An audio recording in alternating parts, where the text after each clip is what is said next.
Meeting of July 26, 2016, City Council meeting to order. And roll call, please, Madam Clerk. Thank you. Councilmember Kavner. Here. Councilmember Milam. Here. Councilmember Byrd. Here. Councilmember Palmer. Here. And Councilmembers Borton, Councilmember Little Roberts, and Mayor DeVeert are absent. Thank you. Now, if you'd all stand, we'll have the Pledge of Allegiance. Pledge allegiance to the flag of the United States of America and to the republic for which it stands, one nation under God, indivisible, with liberty and justice for all.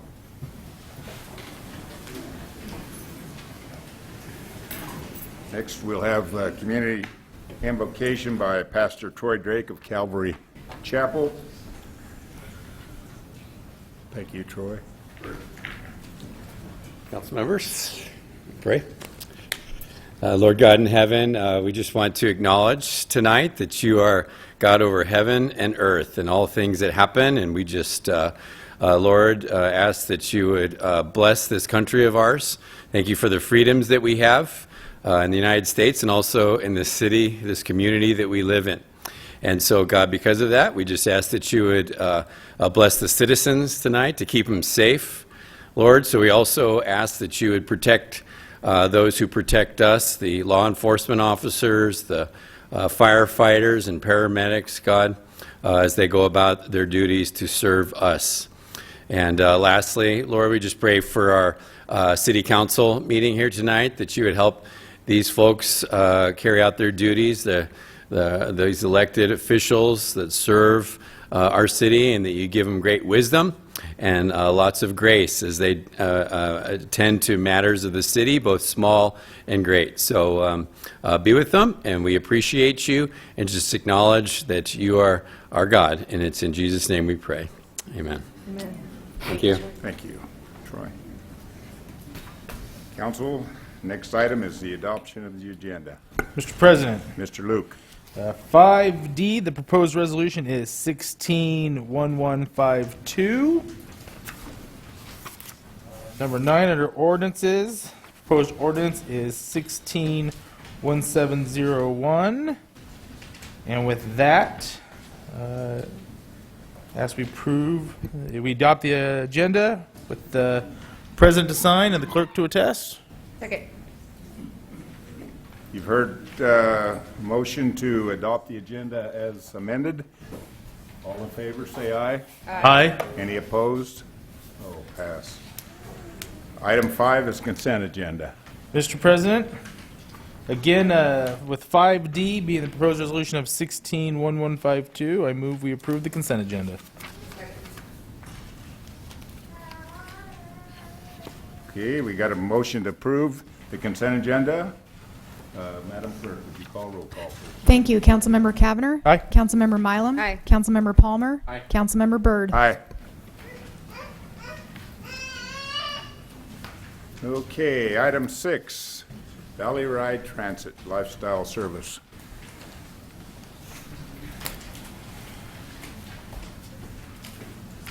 Thank you, Mr. President, council members. My name is Todd Morris, and I'm a regional planner at Valley Regional Transit. I'm here to talk to you tonight about a new initiative that we have been working on titled Access to Independence, and it's a lifestyle transportation service that's designed to address the needs of seniors and persons with disabilities. So I'll provide you with a brief kind of overview on the process that's led to the development of this solution. So Valley Regional Transit has worked with various kind of partners within the Treasure Valley, Boise State University, Boise at Home, various senior centers, and the list is kind of provided here on how do we develop a proactive solution to address the needs of seniors and persons with disabilities. We know this is a population that's going to be growing significantly over the coming years, and how can we develop a service that's going to adequately be able to support their needs. So it led us to essentially developing the design criteria, which consist of, okay, we want to ensure that we're going to be able to provide access to quality of life services, trips to grocery stores, trips to hair appointments, essentially ensuring that we can provide that easy access to those daily needs. In addition to that, the service needs to focus on integration into the community. We want to be able to provide an outlet for these individuals to be able to interact with their community and their surroundings. And finally, the service is going to need to be convenient, reliable, and familiar. And see, these are the kind of core concepts that we worked with over the past couple of months that led us to the development of what we're calling our lifestyle transportation service. So this is a service that is community-oriented and actually community-operated, where we seek out to partner with a local organization to actually be the service provider for the service. It's going to designate small service areas, essentially addressing that key component of convenience, reliability, and familiarity. And it'll also be able to essentially designate a vehicle and a driver essentially to that service, again, focusing on the familiarity of the service. Then finally, it's going to be able to be provided free transportation to any location that's located within that service area. So throughout this process, we essentially designed our lifestyle solution, and we started to think about what communities do we want to look to effectively pilot this solution. And as you can see here, the city of Meridian is that kind of big white area in the middle with limited fixed route public transportation. And so this is an ideal candidate for us to initiate the lifestyle service. So what we first did is we went out and started to talk to members of the community. We formed a Meridian Transportation Task Force. I believe there's some members here today. They were part of that task force. And we essentially reached out to members of the community, providing kind of a general overview of this solution, and asked them, if this was available to you, how often would you use it? We got pretty positive numbers in terms of the proposed amount of usage for the service. The next steps were to look into, okay, well, what are the destinations that we'd have to include within each one of these service areas? So we asked participating providers to essentially provide a list of the top 10 destinations, and then we essentially took those destinations and mapped them out. And so it was from this kind of data set that we were able to start. We included some additional information from them. It was a key priority to be able to transfer between the two service areas, and so we've adopted that criteria into the service design. And it was also a key function to develop social trips, essentially where we can designate that every Tuesday morning we're going to be doing trips to Walmart or a Walgreens, essentially to kind of develop that social atmosphere that can be associated with using the service. And there's just another overview of the solutions that the destinations that were developed. And that finally led us to taking a look at all that information, analyzing it, and effectively coming up with a northern service area and a southern service area. As you can see here, essentially the northern area is that area in green, and essentially it extends just past Highway 26, and then along the east side essentially that's Cloverdale Road, and then all the way down south, the southern area extends to Amity Road, along essentially the Meridian's city limits, down to Black Cat is the westernmost extent of the service. In addition to that, we're also looking to partner with the Meridian Library on Cherry Lane to essentially establish that transfer point where we'd be able to, because there's the overlap between the two service areas, so we'd essentially be able to take individuals to the Meridian Library, have them hang out for 20-30 minutes while they're waiting for that second vehicle to take them to the next destination. Brief overview of how the service model is going to work. As I mentioned before, we are partnering with a community organization that's acting as a service provider, and we've identified Harvest Church, which is just down the street, to be the service provider. And so effectively, in assuming that role, they're going to be providing the drivers, reserving the trip requests, and kind of providing the overall administrative functions of the service in coordination with Valley Regional Transit, which will provide some additional assistance.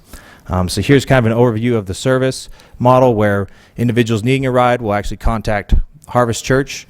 Harvest Church will then insert all those rides into a database that allows our service at Valley Regional Transit to generate the manifest and essentially alleviate that burden on behalf of Harvest Church. And then we can essentially just upload that onto tablets that are mounted in their vehicles for their drivers to follow. So each vehicle that's going to be designated in the service is going to be equipped with a accessible wheelchair lift, and the capacity to seat up to 14 passengers. And the service hours, as you can see here, are designed to be from 9 a.m. to 3 p.m. Monday through Saturday.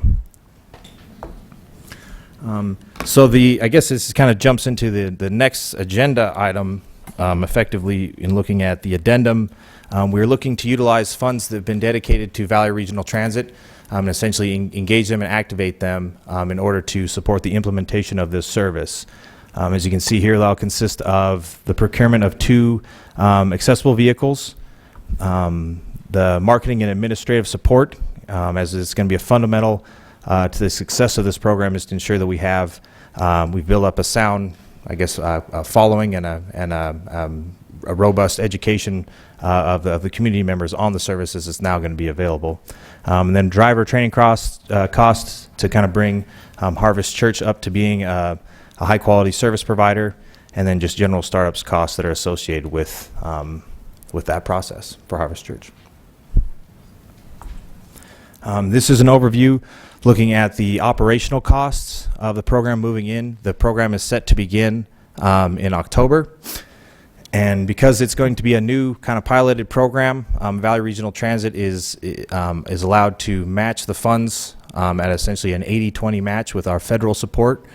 And as you can see there, the ask for 2017 is right around $40,000 to support the operations of the program.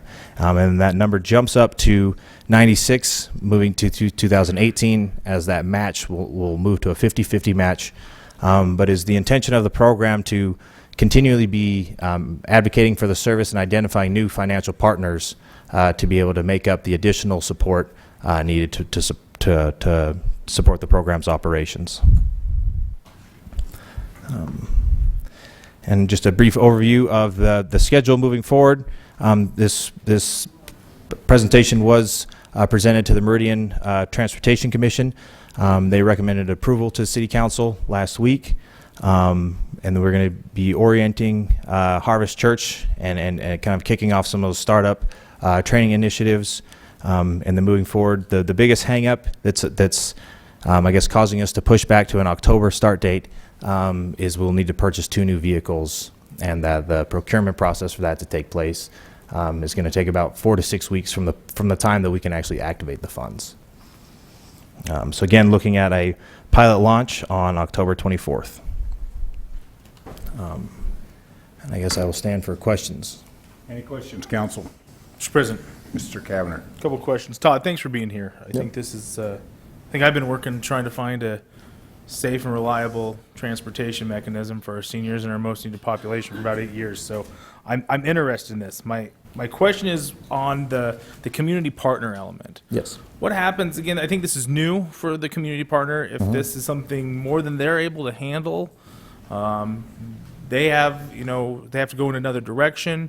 What happens at that point? So essentially, we're signing into a year contract with Harvest Church. If halfway through the year they're starting to look like they're not going to be able to continue the service moving into FY18, then essentially Valley Regional Transit would go out and seek to try to find an additional community partner. I think that there's a vast majority of partners out there that would essentially jump at this opportunity to kind of serve their community. So that would be the plan moving forward, is to just identify an additional partner. Mr. President, follow up. Go ahead. Todd, I hate to push back on that, but I guess if that proves to be unsuccessful, ultimately will VRT be responsible in making sure that if people are requesting rides, that they get rides? Sure. So the operations that are currently in place for transportation within Meridian is actually provided by Valley Regional Transit, although it's at a very limited scale. If we were to move forward and essentially develop the demand and put this service out there, ultimately that is something that Valley Regional Transit could ultimately provide. However, we're confident that we'd be able to identify additional partners. Mr. President, maybe one additional question then. Okay. And I preface this that we were in our budget hearings last week, and obviously the topic of making sure that every dollar is accounted for came to light. And I appreciate the chart kind of giving us the opportunity to forecast dollars that might have to be spent in future years. I think every time Kelly comes here, I ask her about ridership and usage, and I guess what I'm looking for is, from your perspective, a year from now you're going to come back and say this was a success and we want to continue doing it. At least that's my hope. Yes. Have you guys quantified what that number is as far as rides or riders that So, excuse me. Go ahead. Yep. So success for the program is going to be 20 one-way trips per day per service area. So a total of 40 trips a total of 40 trips across the city. And so what I do want to provide is, as I mentioned before, Valley Regional Transit does currently provide a service in Meridian for this population that essentially kind of kicked off in November out of necessity, as there was just simply no options available, and so Valley Regional Transit assumed that role. And as you can see, we've essentially kind of skyrocketed from that point with really no marketing whatsoever out there. So that's kind of the I guess provides some confidence in us that we're going to be able to satisfy that demand. As I showed in the implementation costs, we're committing a significant amount of resources to the marketing, effective marketing of this program. Mr. President. Mrs. Mylum. I'm a little bit confused about the slide with all of the finance. There we go. No, the other one. Excuse me, this one? Yes. Mm-hmm. So 2017. So in 2017, the funds are going to be made available at an 80-20 match because the program is a pilot program. And so you see for each service area, they're roughly about $100,000. The local contributions needed are only about $20,000 because it's at an 80-20 match.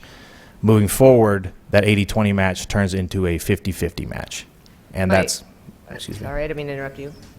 I guess my first question was why they stay the same year by year if we're having the cost of the vehicles in the first year, or are we adding vehicles every year? Nope. So the costs shown on this slide are strictly the operational costs. This is assuming that we've secured the $60,000 to support the implementation of it. This is what the ongoing operations of the service, which includes preventative maintenance and administrative support for the program for that FY17. Okay. Mr. President, I think my only other question was, I think you had administration and marketing in one. Did you have a breakdown of those, or was it in one? Sure. Both of those items are essentially combined, as it's going to be a significant amount of resources that are going to be provided on behalf of VRT to support the marketing initiatives.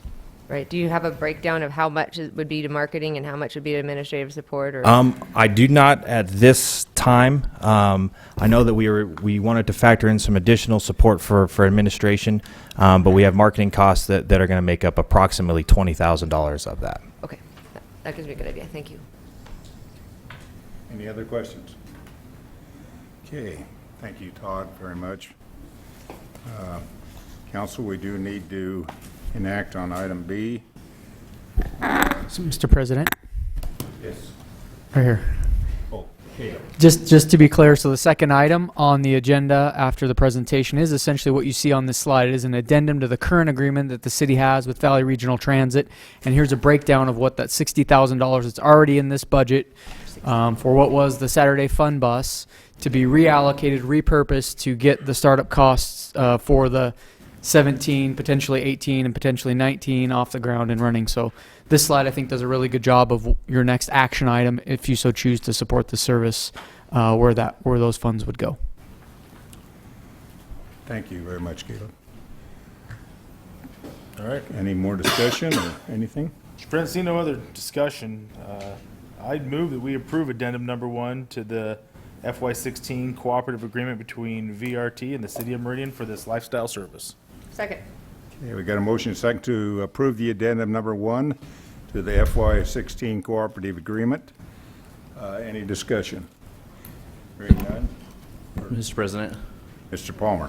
Mr. President, I just want to point out that it takes a lot of federal dollars to run this program, and the federal government does not have money to be providing to this program, so I'll be voting against it. Any other discussion? Madam Clerk. Thank you. Councilmember Cavanagh. Aye. Councilmember Mylum. Aye. Councilmember Palmer. No. Councilmember Byrd. Aye. Okay, we had no items moved from consent agenda. Thank you, Todd. We'll move into action items. A is the approval of amended revenues and expenditures for the fiscal year 2016 in the amount of $90,410.71, or $410,071. I think we all Don't see Todd here, so. Any questions or discussion? Mr. President, Palmer. and maybe you can explain this a little better to me. I was hoping Todd would be here to just tell us about it anyway. So is this what 2016 is adjusted to after all the budget amendments that we've done? Is that okay? That's what it is. That's what I thought. I just want to make sure. Mr. Byrd, so maybe I could add a little bit more to the record to assist the public as well. So you established the budget last year, implemented October 1. These have been whatever budget amendments that have occurred through the rest of this fiscal year. And then we will republish a new ordinance establishing the FY16 budget. At the same time, we will also be bringing forward on the next item an established ordinance for the FY17 budget. So, Thank you. Any further discussion? Oh, here. Not, I'd entertain a motion. Mr. President, Mr. Kavner. I move that we approve the amended fiscal year 2016 budget to an amount of $90,410,071. Second. Here, we got a motion and a second to approve the item A. Any discussion? Madam Clerk. Thank you. Councilmember Cavanagh. Aye. Councilmember Mylum. Aye. Councilmember Palmer. Aye. Councilmember Byrd. Aye. Okay, item B is the approval of the tentative proposed revenues and expenditures for fiscal year 2017 in the amount of $119,946,412. And the reason that it's 27 million more than what we actually on July 20th is this includes all the carryovers from fiscal year 16 that we had. So that's where that amount come up for up to. Mr. President, before I make a motion, just because we have so many people here in the public, I'd ask you to look at our budget and come and comment at our public hearing. It seems that less than one row combined in the years that I've been involved with the city council have come to testify. And we have a full house of people motivated about our community, so I'd encourage you to come on August 30th and provide your feedback to us. And with that, Mr. President, I move that we approve the tentative proposed budget for fiscal year 2017 in the amount of $119,946,412. Phew. Second. Okay, we got a motion and a second. Any discussion? Mr. President. Mr. Palmer. Mr. President, having just been elected in November, I made several campaign promises that I would never vote for a tax increase or a budget that included one. And given that we have so much public here and that I tend to stick to my campaign promises anyway, as weird as that is, I will not be voting for this as it includes a 2% tax increase to pay for it.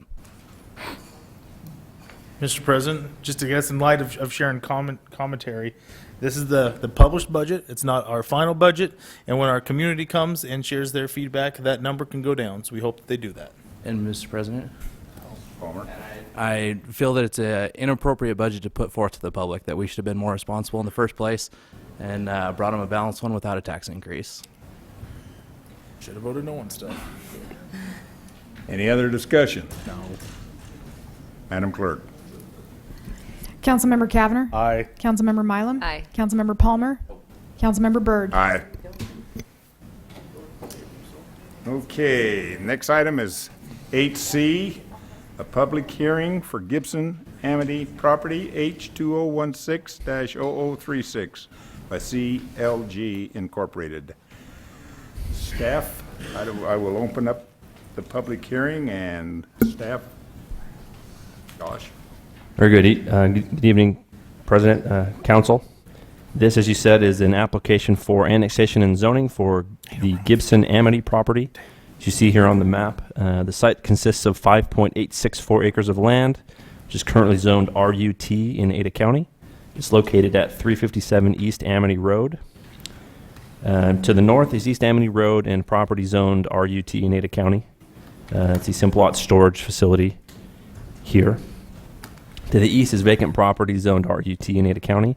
To the south is vacant land zoned R4, and to the west is a proposed storage facility zoned IL.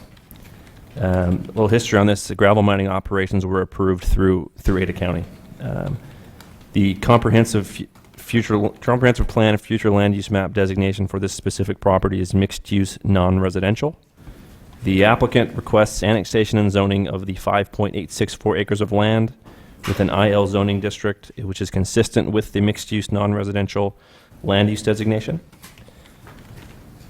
A concept plan was submitted that depicts the two industrial buildings, one approximately 16,500 square feet and the other 15,000 square feet, and associated site and landscape improvements. The three buildings will remain and operate as a contractor's yard, so the applicant will need to meet the specific use standards for the contractor's yard set forth in the UDC. Cross-access is required to the property to the east in accord with the UDC, but cross-access is only required to the property to the west if that property develops with something other than a storage facility, which was a condition of approval for the Citadel storage facility as well. The applicant is requesting to delay the connection to city utilities until they are available for connection. Based on discussions with the Public Works Department, the public utilities will be extending to this area as part of planned capital projects. The water extension is tentatively scheduled for completion this summer.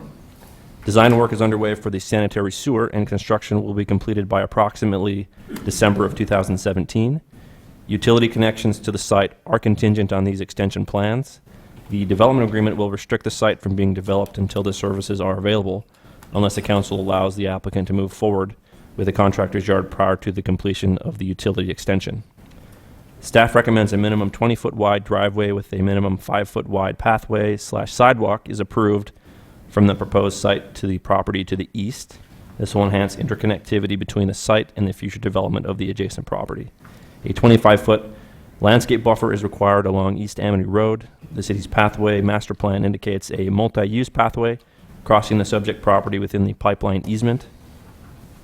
Because the easement bisects at an angle and the applicant is proposing to operate a contractor's yard from the site, both planning and park staff believe the 10-foot multi-use pathway is better suited along the south side of East Amity Road in lieu of a 5-foot wide detached sidewalk that would otherwise be required.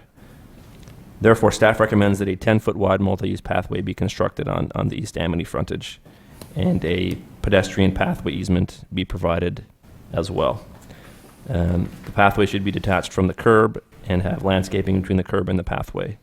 Elevations were not provided with the subject application, but any new buildings are subject to the city's architectural standards manual. The site is developed with 3 existing buildings, and staff is requiring the existing buildings to be brought into compliance with our current design standards or removed from the property. There has been no written testimony since the commission hearing. Commission did recommend approval with conditions. A summary of the commission public hearing, the applicant, Tamara Thompson, was in favor. There was none in opposition. No comments were received. Again, written testimony was received by the applicant, Tamara Thompson. I presented the application. Bill Parsons also commented on the application. There were no key issues of public testimony. Key issues of discussion by the commission were timing of the architectural improvements for the buildings that will remain on the site, timing for redevelopment of the property, condition 1.1.1C regarding cross-access to the parcel to the east and whether it was appropriate, removal of the existing telecommunications tower that currently exists on the site. The commission changes to staff recommendations are as follows. Modify condition 1.1.1C to read, reciprocal cross-access to the east will be granted when the property is annexed to the city of Meridian and is developed as a compatible use. Modify condition 1.1.1D and 1.1.1E to require these improvements within 6 months of connection to city utilities. Modify condition 1.1.1K to require the existing buildings to be brought up to city code and design review within 6 months of sewer and water connections, and that the communications tower be removed upon annexation. And there are no outstanding issues for city council. With that, I will stand for any questions you have. Thank you, Josh. Council, any questions for staff? Okay, if not, the applicant here. Please state your name and address. I don't think I have to tell you that. Mr. President, members of council, my name's Tamara Thompson. I'm with the Land Group at 462 East Shore Drive in Eagle. I'm here tonight representing the property owner. As Josh stated, this property was part of a larger trucking gravel yard operation that was permitted through the county.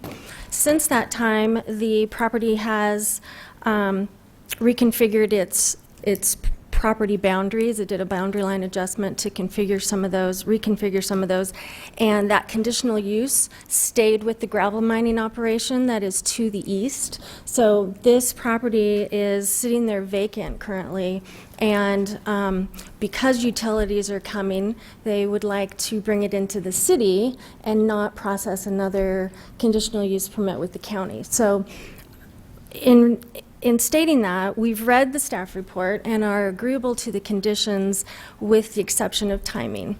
The utilities for water are going in currently and are slated per the staff report to be done this summer, 2016. The sewer is slated to be complete by December of 2017. So we're about 18 months on the outside date of that.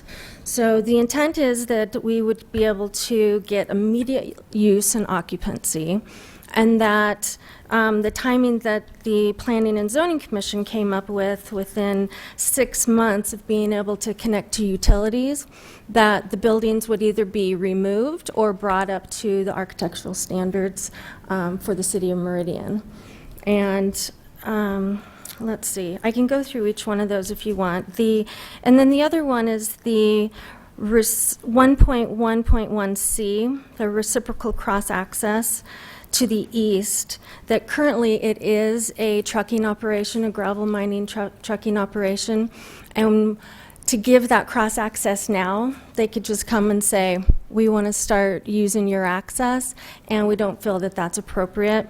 That when that property is annexed into the city of Meridian and is redeveloped as a compatible use, that at that time a cross-access would be granted. And then the same thing on the west, although Josh did state that the storage facility, if it is developed as a storage facility to the west, if that redevelops as something other than a storage facility, then there would be a reciprocal cross-access. The staff report doesn't state it as clearly, so we would just like that to state that it would be reciprocal if it's not if it develops as something other than a storage facility. And then the timing that the Planning Commission is recommending to you as far as bringing these improvements on the architectural side within 6 months, and of connecting to city utilities. Other than that, we're in full agreement with the staff report. It's really just timing and to be able to immediately use the property and occupy it. And just the long term, the shop that's currently there is a really nice shop, and it has some nice equipment in it. That is likely the only building that will remain. The others would be removed. And as far as removing the cell tower, that is something that they are willing to do immediately also. So with that, we are consistent with the future land use map, and a contractor yard is an approved use within the Isle zone. I also want to mention, I don't know if Josh mentioned it, but the southern part of the property has a large gas pipeline easement that runs through it, so no buildings would ever be able to be built over that. So a contractor's yard is a nice use to put on top of that. So with that, we are asking for your approval tonight, and I will stand for questions. Council, any questions for the applicant?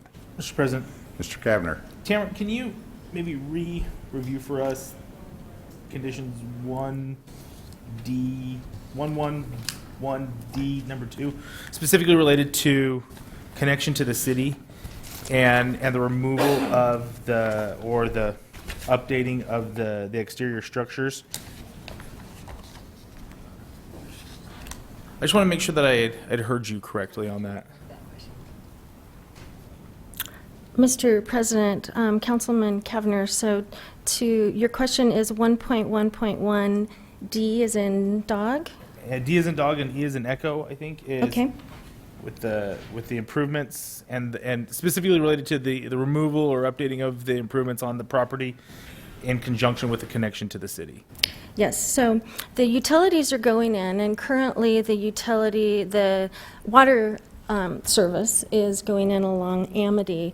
I don't believe the sewer service has been, that alignment is set in stone yet. So in order to do the street widening, the landscape buffer, the pathway, not knowing where those utilities would come into the site, if it's going to go along the frontage or come in from the side, we're asking for those to be delayed until those utilities are in, so that improvements aren't made that then have to be revised or cut through, that type of thing. So we will do them, my client will do them, they're just asking until the city utilities are in, everybody knows where those are, that that be delayed until that time. Thank you. Does that answer your question? Provides a lot more clarity. Okay. Thank you. Mr. Thank you. President, Mrs. I'm Marlowe. still confused and still Okay. on a similar area, I think. So this says that the improvements are required within 6 months of being connected, right? So that would mean after 6 months after the utilities are in, then they would be done. And you're saying that's too soon? That's not what I'm not sure exactly what you're. Okay, Mr. President, Councilman Malam, this is, the way the dark bold underlined is fine with us. Oh. But that's not how it was originally stated, so we need council to approve the revised text. Perfect, Mr. President. So you're okay with everything the way it's written as a recommendation from P&Z and from staff? Is that Yes, right? yes, ma'am. Any other questions? That makes sense. But it says that. Thank you, Tamara. Thank you. This is a public hearing. We had nobody sign up on the sheet, but if anybody would like to testify, please come forward. Seeing none, council, what's your pleasure? Mr. President, Mrs. Mylum. I move that we approve H-2016. Close Oh, sorry. I'm just rushing to it. I move that we close the public hearing on H-2016-0036. Second. Okay, we've got a motion and a second to close the public hearing. All in favor, say aye. Aye. Any opposed? Ayes have it. Mr. President, Mrs. Mylum. I move that we approve H-2016-0036 with all staff and applicant comments and accepting the changes to staff recommendations as noted. Second. Got a motion and a second to approve H2016-0036. Any discussion? Mr. President, just for clarification. Kavner. If I'm not mistaken, I think the applicant had requested a slight variation to the change on, yes, number E, 1.1.1E, C. C. I guess I just want to make sure that the maker of the motion and the second are incorporating that as well. Yes. Yes. Any other discussion? Hearing none, Madam Clerk. Thank you. Councilmember Cavanagh. Aye. Councilmember Mylum. Aye. Councilmember Palmer. Aye. Councilmember Byrd. Aye. Okay. Next item, 8D, is the Pope's Garden, H2016-0006 revised. I will open the public hearing. Thank you, President That's Byrd, yours, Sonia. Councilman. The next applications before you are a request for annexation and zoning, a comprehensive plan map amendment, a conditional use permit, and a preliminary plat. This site consists of 5.28 acres of land. It's owned RUT in Ada County and is located at 2662 East Magic View Drive. This property was previously platted as Lot 5 in the amended Magic View subdivision. The comprehensive plan future land use map designation is currently office for this property. The applicant is proposing to amend the future land use map contained in the comprehensive plan to change the land use designation from office to medium-high density residential as shown. Annexation and zoning of the property is also requested with an R15 zoning district consistent with the proposed future land use map designation of medium-high density residential. A conditional use permit is requested for a multifamily development in the proposed R15 zoning district. The site plan depicts 19 fourplex structures with a total of 76 dwelling units. Just a side note, if you remember this project, it did come before you previously. The applicant amended the site plan, the landscape plan, and requested it be remanded back to the commission for their new recommendation on the plans. So just an update on that. The proposed R15 zoning district will accommodate the proposed multifamily development with a gross density of 14.39 dwelling units per acre. The proposed R15 zoning provides a transition in zoning and uses from the west from Waverly Place subdivision with attached single-family residential homes and R8 zoning, and further to the west from Woodbridge subdivision with single-family residential detached homes and R4 zoning, and from the north from Green Hill Estates subdivision with single-family detached homes and R1 zoning in Ada County. That property is designated as low-density residential on the future land use map. That provides a transition in zoning and uses to the future office and commercial uses to the east and south of Magic View Drive. The preliminary plat consists of 19 building lots, 4 common area lots, and 1 other lot. There is an existing home and accessory structures on this site that are required to be removed prior to city engineer's signature on the final plat. The proposed plat depicts access for the development via 2 points on Magic View Drive at the southern boundary of the site. This is the, revised plat here on the side. This is the one that you saw previously on the right-hand side is the most recent one. Access is right here where my pointer's at and here. Magic View is designated as a local street west of South Wells Street, and that is the street that comes up here from the south, and as a collector street east of Wells where the access is proposed. Council approval of the east access via Magic View is required as the UDC limits access to collector streets when access via a local street is available. A minimum of 10% or 0.53 of an acre of qualified open space is required in accord with UDC standards. A total of 21.5% or 1.13 acres is proposed.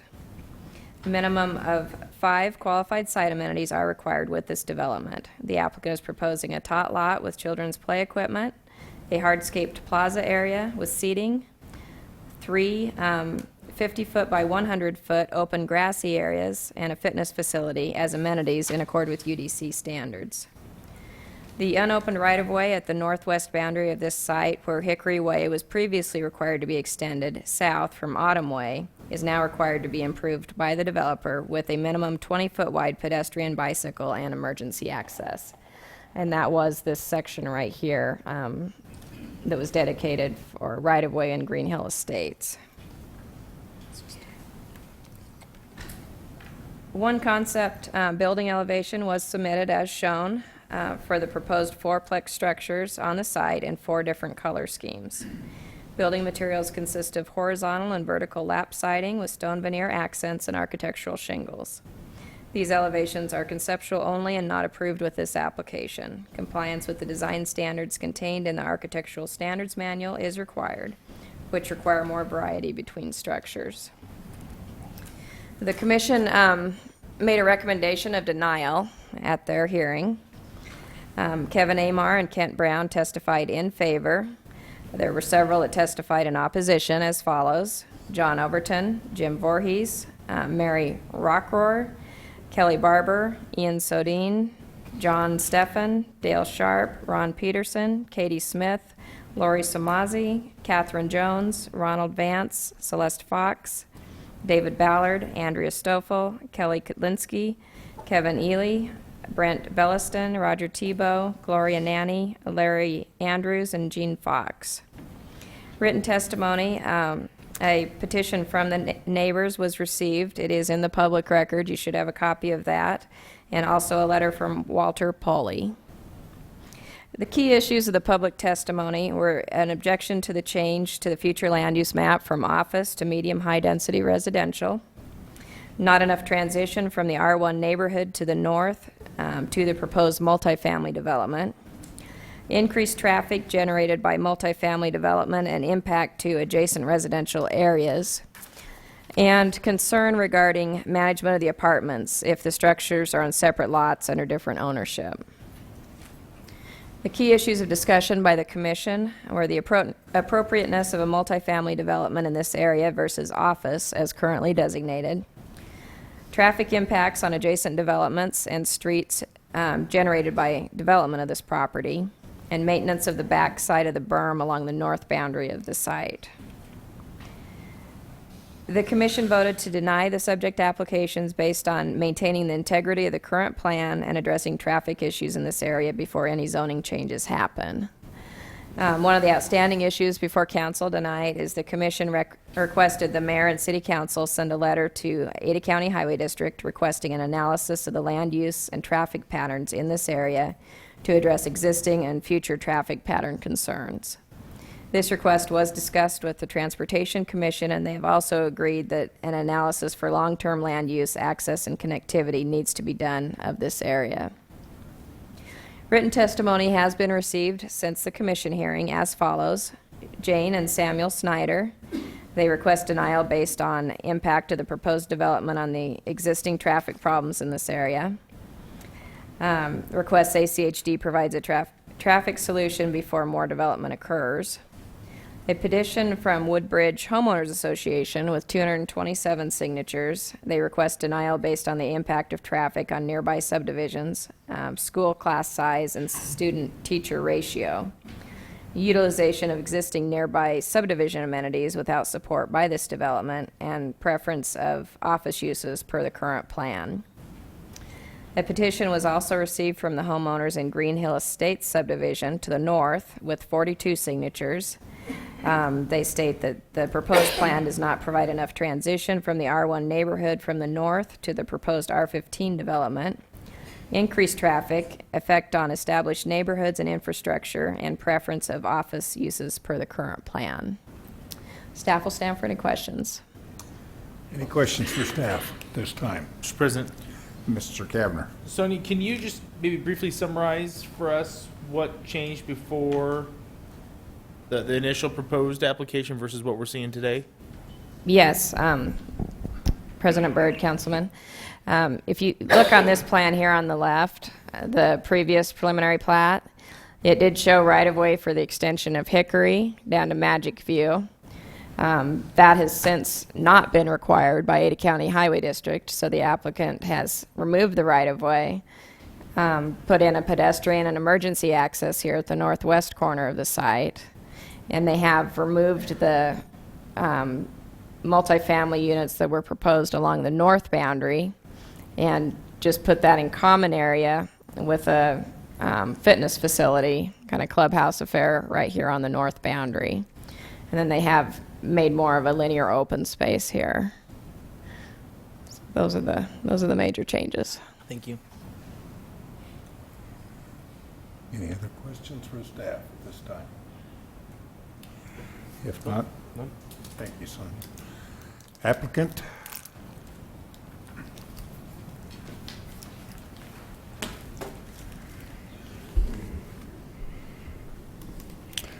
Good evening, council members. For the record, my name is Kevin Amar. My address is 1548 West Cayuse Creek Drive in Meridian, and I'm here tonight to present Pope's Gardens. It's been a long time getting here and a number of different hearings, and I know we have a lot of fans in the room with us, so I'll try to be concise and present this application on a few different levels. So some of the things that I want to talk about are actual project design, how we got here tonight, what changed from the previous application, why we chose this location, the actual project location, and why we chose to request a comprehensive plan amendment in this location.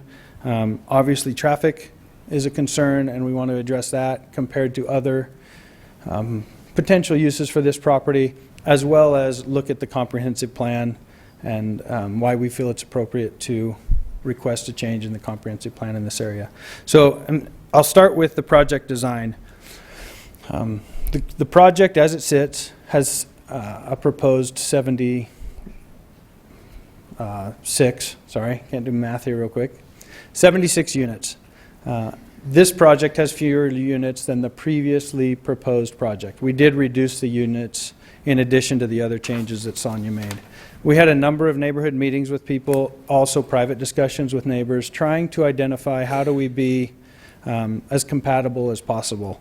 And so some of the other changes we made, and the most significant ones, really resulted from a joint effort between neighbors and our planner, Kent Brown, in working with ACHD and trying to eliminate that road, the main thoroughfare road of Old Hickory Way, which really eliminates any traffic ever going through the Green Hill Estate subdivision.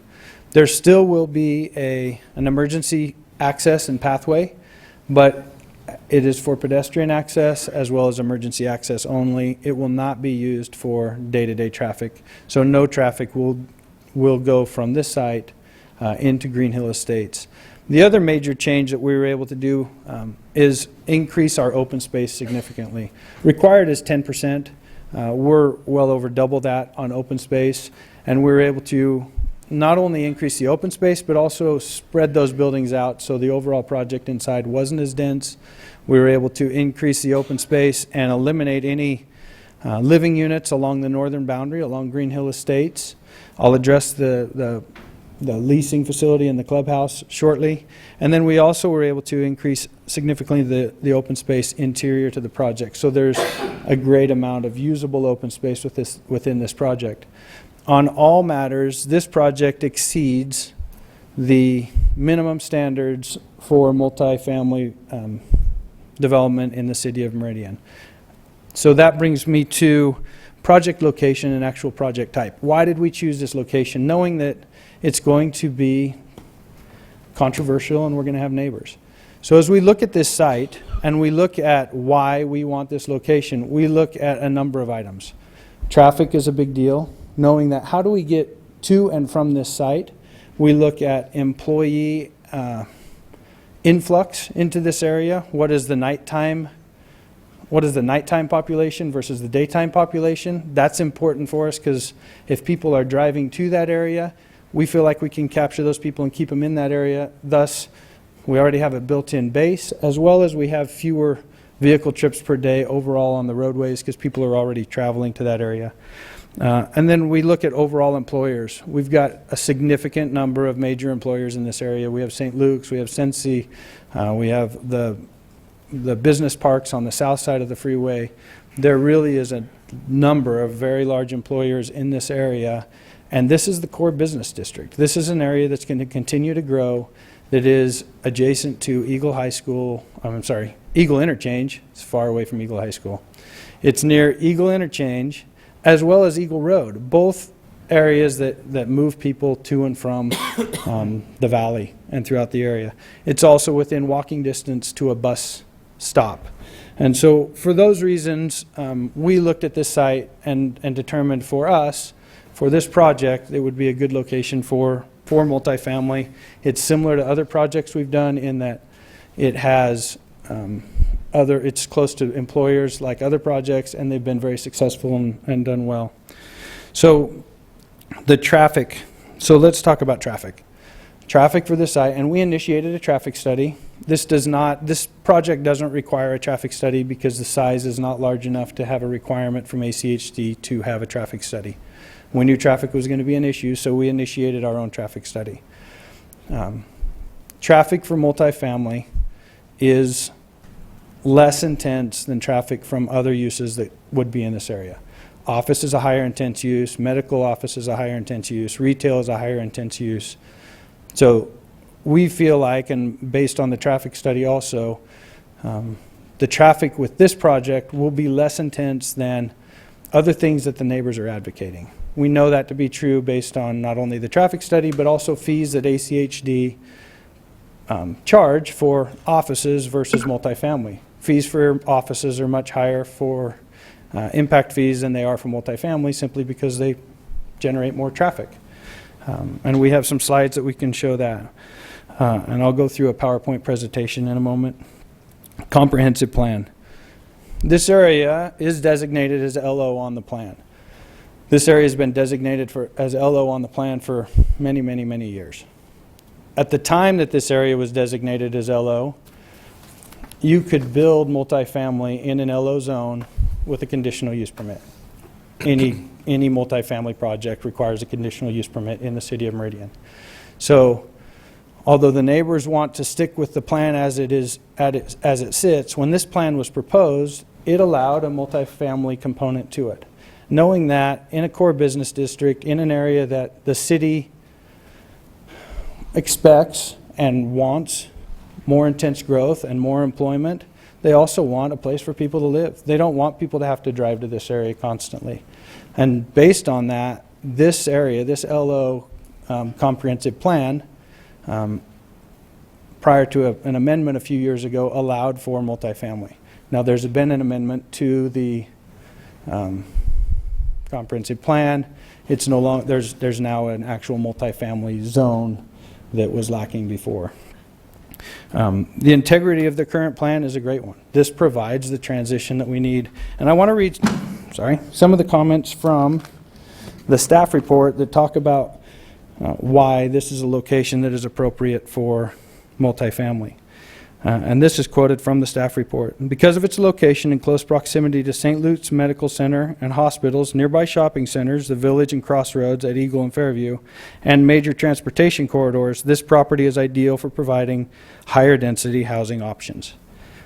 Another statement is, although staff believes that the proposed residential development is generally compatible with existing single-family uses, staff does recommend more transition in density and housing types along the northern boundary. That was a change that we were able to make with the new proposal that we have. We have eliminated the any housing along the northern boundary, thus eliminating any impact or reducing impact to the Green Hill Estates.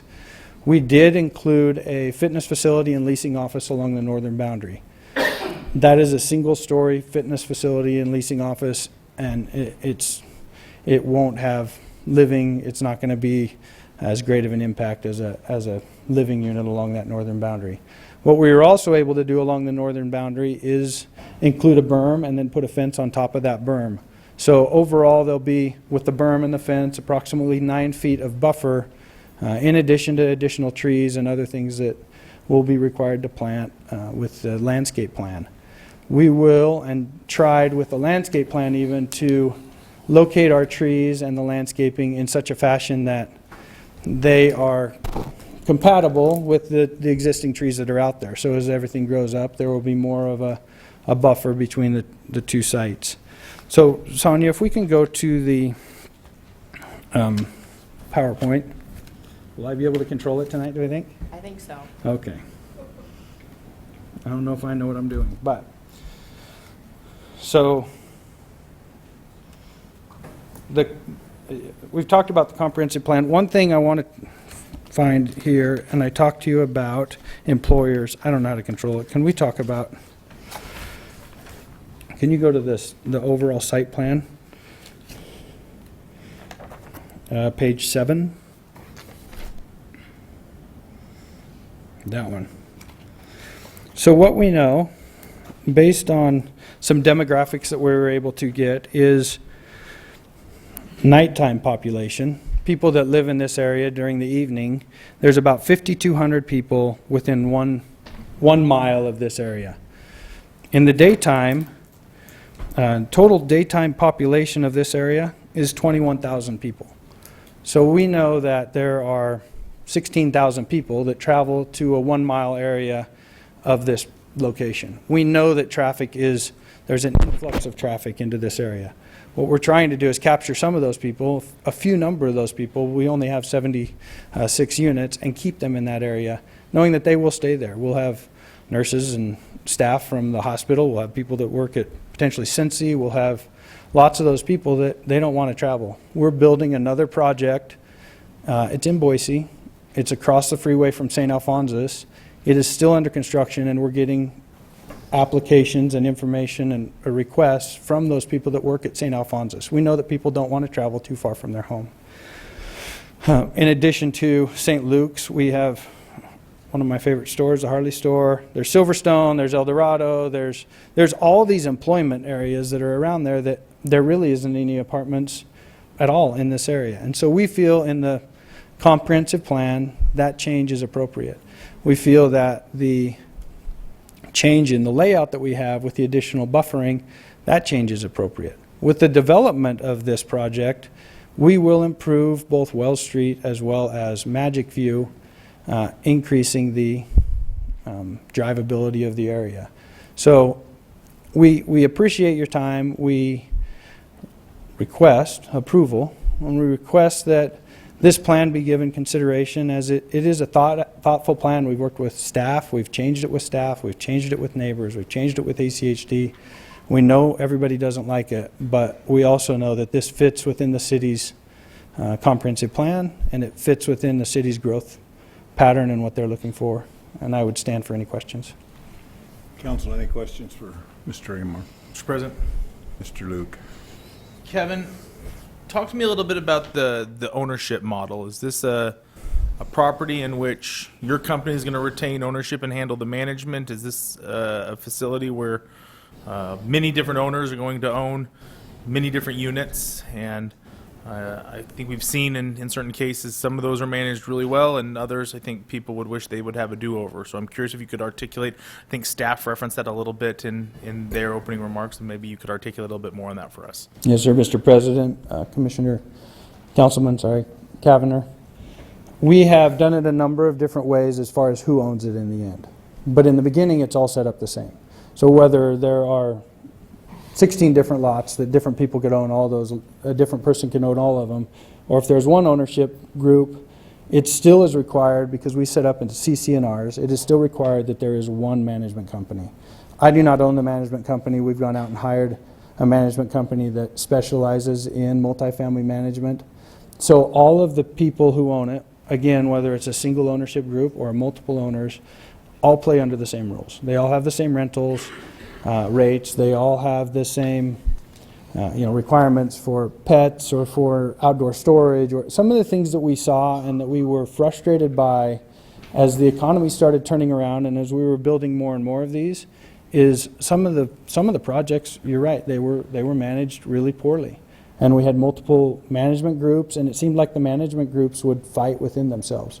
This one will be required by CC&Rs, and everybody that buys in there, again, whether it be one or everyone, they are required to have that same management group. We did another project in Meridian called Touchstone.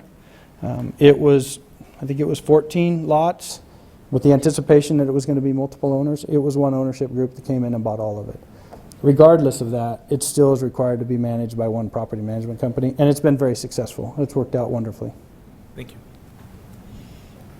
Mr. Palmer? Mr. President, Mr. Amar, what is the anticipated rent range for the property? Mr. President, Councilman Palmer, rents currently, based on this type of product in other areas, will be about $950 a month. Any other questions? Good for now. Thank you. Thank you. This is a public hearing. I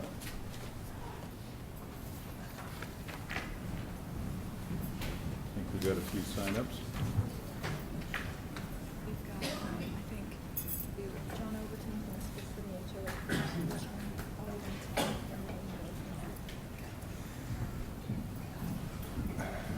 First one up, John Overton, and I understand you're speaking for the HOA, so we'll give you 10 minutes if that's okay.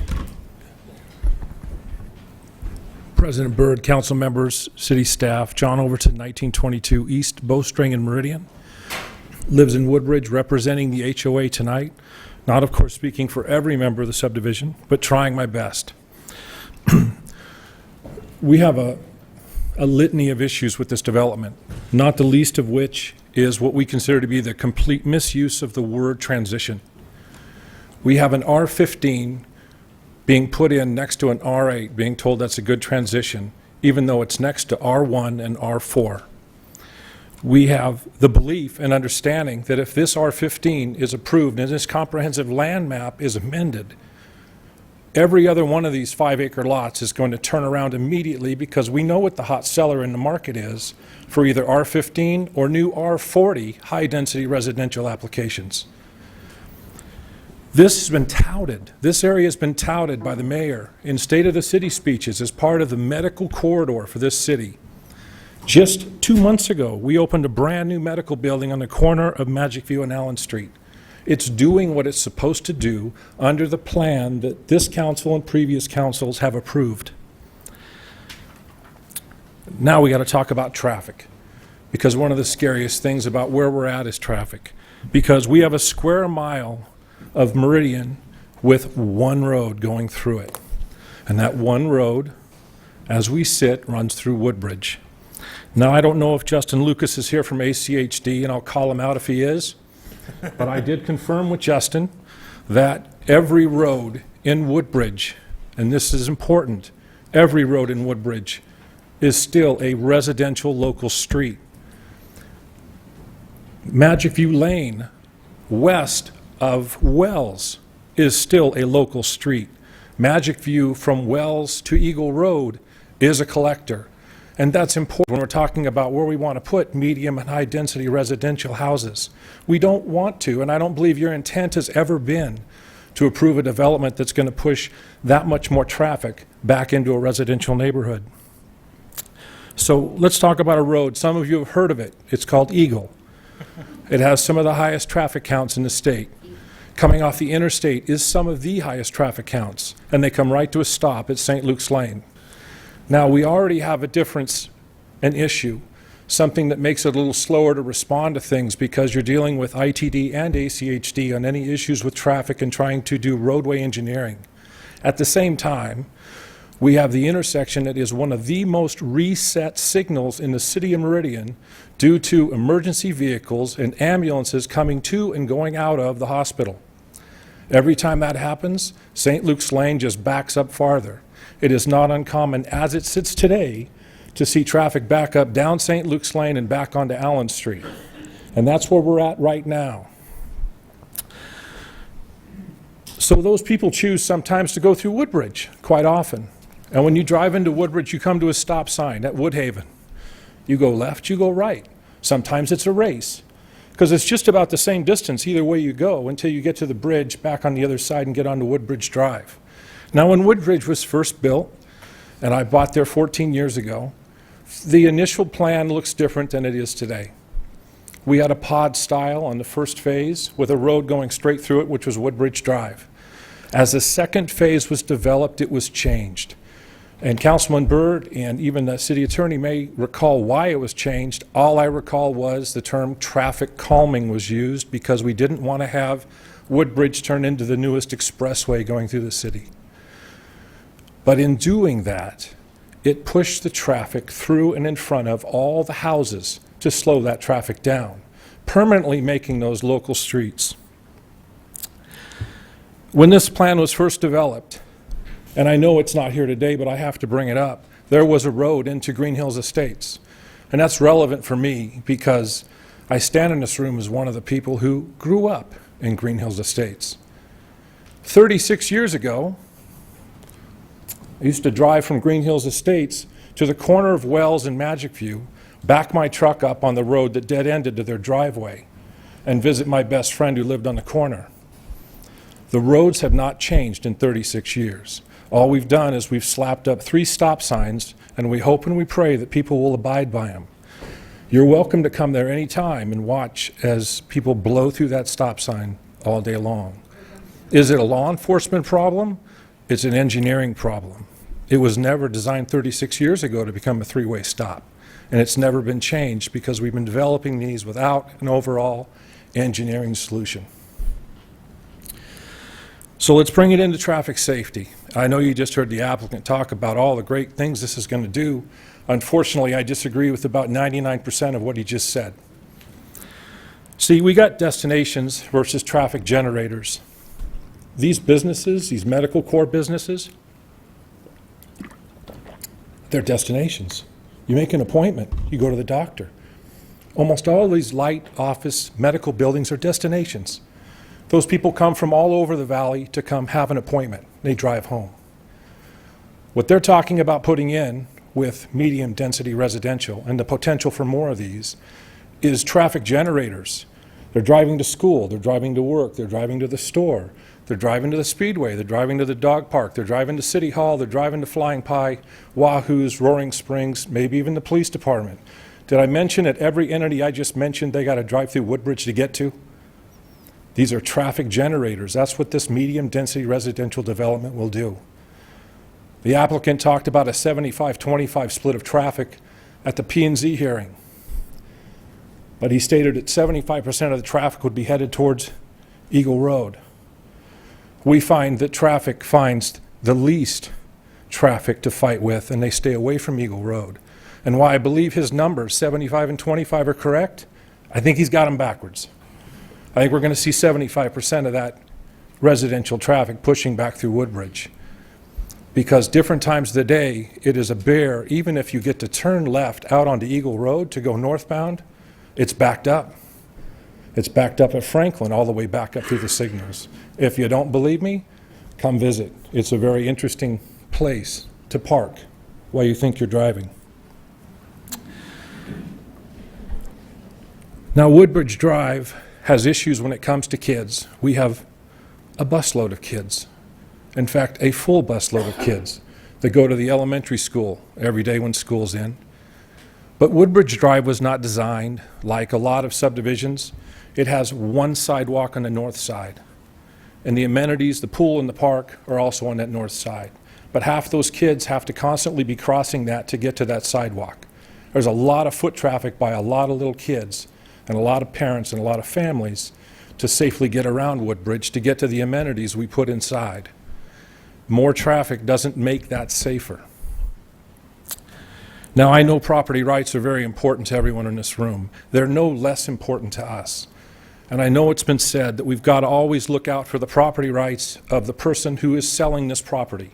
And while I agree with that, I really have to ask myself, that one property owner is selling to a developer who's building, who's selling, and moving on. Where we have over 300 property owners who have made, in most cases, the largest purchase of their lives in this community, and are the ones left to handle the aftermath of this development and future developments if this one goes through. Now, we're not anti-development, and I want to make sure that's clear. We haven't been from the beginning. We were victorious in both planning and zoning meetings, and we stated at any time we're not anti-development. We believe in development. We also believe you have a good plan. We want to keep it. We don't want to see a rezone. We don't want to see an amendment to the comprehensive map as it now sits. We think it should stay the way it is. We think it's the best decision for that area. We think it's a smart decision. If you look at the city comp map, and I know he just said there's other areas of the city that don't have any apartments. Well, excuse me, I've seen this map. There are designated areas throughout the city comp map that are designated for medium and high density residential. But here's the best part. They're designed to empty out onto arterial and collector streets and never impede and increase traffic into a residential subdivision. They're designed that way. And that's why you chose it as a city council, to have them built that way. I understand what he's trying to do. It's the wrong location. I would happily drive him to another location and show him a better place if I thought it would help. Now, when it comes to planning, my last point. Long-term planning in the city is what's made it successful. I get it that apartments are selling right now and they're the hot thing. But we don't just put high-density residential at 10 Mile on the interstate because it's the hot thing. We've had a plan for 10 to 15 years on how we want to see that develop. So we stick to the plan. Our request is simple. We request that you deny the rezone, deny the comprehensive map change, deny this application. We believe very strongly in this, and it comes from the city, and we believe it as neighbors in this city. We want a place to live, work, and raise a family safely. stand for any questions. Any questions for Mr. Overton? Thank you. Thank you.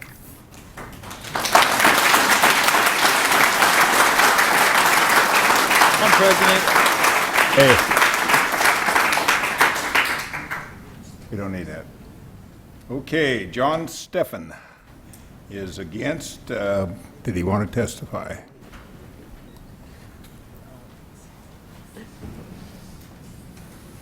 He was not able to make it. He does stand against it. Okay, But you can go to the next person. thank you. I'm Valerie Steffen. Celeste Fox.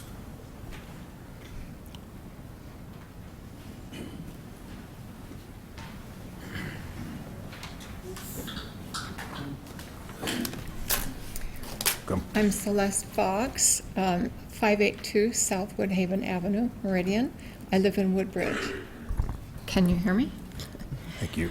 Good evening, council members. I am really impressed with the thought and care that went into creating Meridian's comprehensive plan. This document seeks to encourage health and well-being of community and evaluate impact of growth in all land use decisions for existing as well as future residents. We don't understand why P&Z staff recommended approval for this project in their staff report. The city's emphasis on high-density housing in this location is trying to fit a square peg in a round hole. We understand that housing to accommodate medical offices and businesses should be in areas that make sense, but this does not.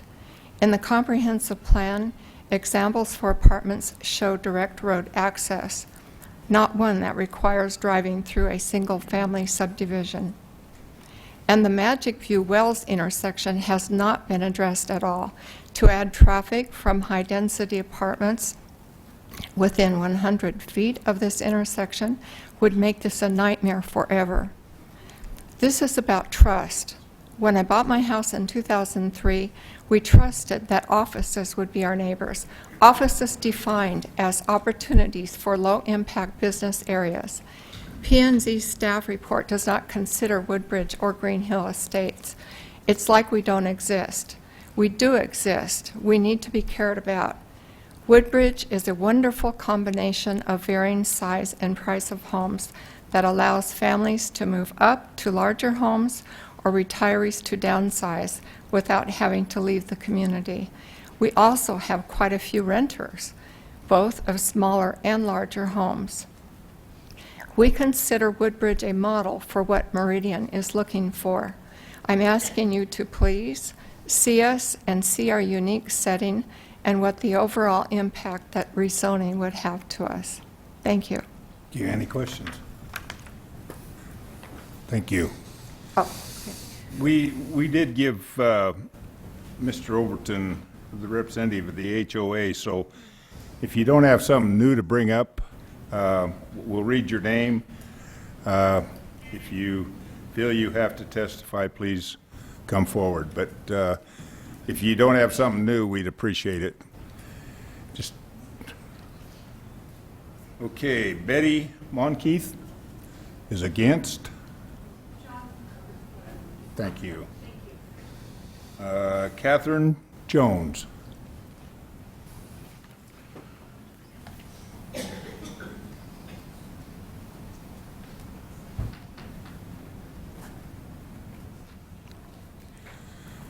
My name is Catherine Jones. I live at 435 South Truss. Of course, that's Woodbridge subdivision. I'd just like to add a couple of things. Community in Motion developed a checklist to go through developments to make wise decisions, and I'm sure you've all read this. The things that pop out to me are the fact that the complete street level of service in the proposed area should maintain current automobile level of service. And I think this particular development would increase traffic in that particular area. Also, Mr. Ayer talks about his traffic study, And he conducted his own, so, you know, he has a little conflict of interest there, I would think. I found a traffic impact analysis, and what it talks about is, even if the development does not generate the threshold of level trips, a traffic analysis may be necessary under the following conditions. High traffic volumes on surrounding roads that may affect movement to and from proposed development. And I think we have that in our little area. The lack of existing left turn lanes on the adjacent roadway at the proposed access drive. Inadequate sight distance from access points. And I believe this particular development has restricted sight. There are 2 exits, but the curvature in that particular road and the amount of parking along that road would limit the ability to see oncoming traffic. The proximity of the proposed access points to other existing drives or intersections. The development that includes a drive-through operation. Okay, those are kind of the technical things. Now I'd like to speak personally. I've been a lifelong educator in Idaho, southeast Idaho mainly. I moved up here to be close to grandchildren. And Woodbridge is beautiful. If you haven't been through, we're like a little oasis nestled between Eagle Road and Locust Grove. We're beautiful. But with that comes some danger. We have, in essence, 2 routes that come into Woodbridge Drive. Woodbridge Drive has 1 sidewalk on the south side of the road. Children meet their buses on that road. Is that my time limit? Okay. Well, let me just summarize by saying, you know, back to school time used to be very exciting for me, but this year I'm fearful because I'm afraid some little kid's going to get hit on Woodbridge Drive. So I'm asking for your help. Even in denying this particular proposal, we still need help. We're still a cut-through. And, you know, maybe work with ACHD and see if you can help solve our problems. Thank you so much. Thank you. Questions? Any questions? Thank you very much. Gene Fox?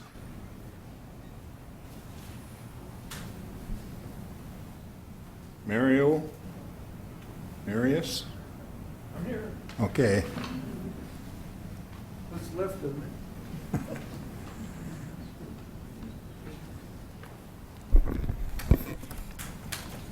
Good evening. My name is Gene Fox. I live at 582 South Woodhaven in Woodbridge, and I'd like to thank the council for allowing me to speak this evening. I had to make a choice of subjects that I wanted to cover, but pretty much part of it has already been covered, so let me just say this. A few years back, I stood before the city council and asked that a rezone request be denied. The request was to allow 102-unit development on 12.5 acres sited to the east of Woodbridge, directly behind our house. That high-density project was sponsored by the Conger Group, and it was refused primarily because the city council did not wish to amend the master plan, which specified that this area should be a medical corridor. A year or so later, I again spoke before the council, but on that occasion, I asked that an R5 project consisting of 25 units sited on 5 acres be approved. The city council approved the zoning change for Waverly Place, which is across the street from where the Conger project would have been built. Unfortunately, the first iteration of Waverly Place, led by Alton Jones, failed. A second group stepped in to continue the effort. They were required to reapply to planning and zoning and the city council for rezoning. Again, the project was approved, and this time the project went forward. Unfortunately, the construction of Waverly Place has been stuck on stop for some time. There were two reasons why Woodbridge citizens opposed the Conger project and supported Waverly Place.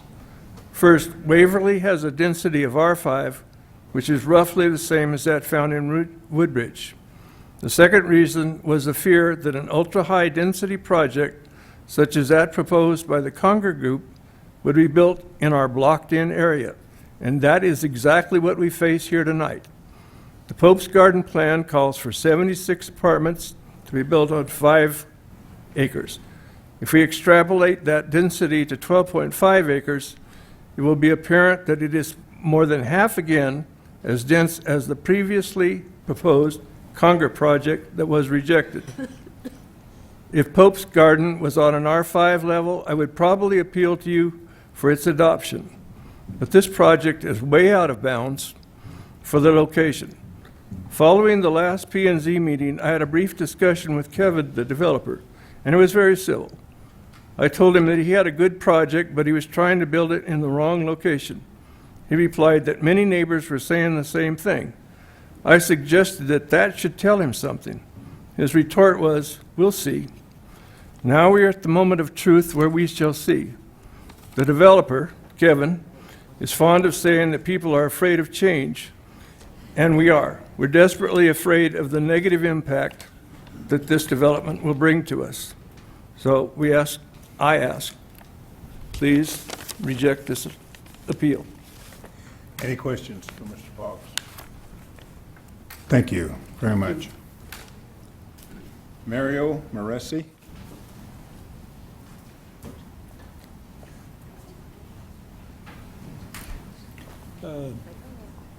Mario Morisi. I live at 1673 East Bowman in Meridian. Good evening, council members and Mr. President. I've heard a lot of things here today, and you know, I live in Meridian. I'm probably the third house from Locust Grove, and I watch the traffic coming in and going out. And unfortunately, it's a caravan going through and speeding. I don't know if it's a police problem. I mean, you would have to put half the police department out there to watch the speeders. I think they have a lot of things to do. But my real concern here, I watch the kids, and I enjoy watching the kids. They're a lot of fun watching them. I watch what they do. They push and shove and run across that street, Woodbridge, to get to their buses, okay? And those cars are coming in from both ends, going out and coming in. And I think it's a real danger. And we must have, just in our quad alone, we must have something like 16, 17 kids. And they're from this size to that size. I mean, they cross that street, they don't look, right? They scare me half to death, right? And I keep thinking to myself, one of these days, one of those cars is going to run over one of those children. And God forbid, these poor parents out here with these little kids and what they would have to go through. I mean, he has a great project out there, but it should be somewhere else. He keeps talking about 200 cars a day or 140, whatever it is. I sit there and watch that traffic right now, and it's terrible. You know, it's a danger, the pollution, and the traffic. And I think for the safety of the children and the people that live there, you know, we're here. We want what you want. You want a good community, solid community with happy people, right? And we're trying to do that. Thank you for listening. Thank you. Any questions? Thank you very much. Thank you.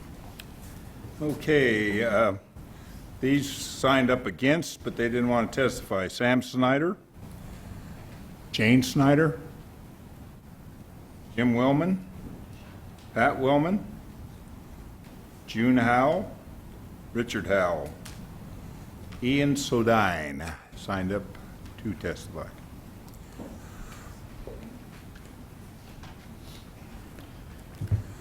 Good evening, Council. My name is Ian Sodine. I live at 2663 East Autumn Way, which is part of Green Hill Estates. So I am actually on the north side of this project and the east boundary. I do appreciate the revising don't have houses directly against me. We have a berm. That's fantastic. What I don't appreciate is the walking traffic. Green Hill Estates is in the county. We have no traffic lights. We have no stop signs. We have no sidewalks. There aren't any lights. And our neighborhood likes to walk. The loop for the 1 acre lots is about 1 mile. So there's always people with their dogs or with their children or the school kids walking. I don't see why the apartment people wouldn't figure that out pretty soon and actually enjoy the scenery and the peaceful, quiet loop like the rest of us. It just adds to the complications for us driving of hitting people or near misses with our own residents who understand no lights. Now we're adding a group of new people that may or may not. On the subject of the berm, that's wonderful for facing north, but Rich, my neighbor behind me on the east, is 5 acres. There's no berm for him. You now have 20 residents that look at him and how they feel when he's out mowing the hay or he's making a clatter, putting up the bales, doing this and that, the country living that we're accustomed to. I just don't think it's a good fit, so I'm still against this, and I hope you support that decision. Councilman, any questions? President, just one question. Mr. Kavner. Just for clarification, are the streets in your neighborhood, are they private streets or are they public streets and It sidewalks? is a public street, but they are not plowed in the winter, and there are no sidewalks. We tried as a subdivision once before to get sidewalks in, but that didn't go very far that I know of, and the outcome was no sidewalks, so everybody walks in the street. Mr. President, follow up. So I'm hearing you correctly, no sidewalks at all in your neighborhood? Correct. Okay. There are sidewalks in the half acres, the front half, but the 1 acre lots that make up the back half of Green Hill Estates that this butts against, no sidewalks. Thank you. You're welcome. Thank you very much. Yep.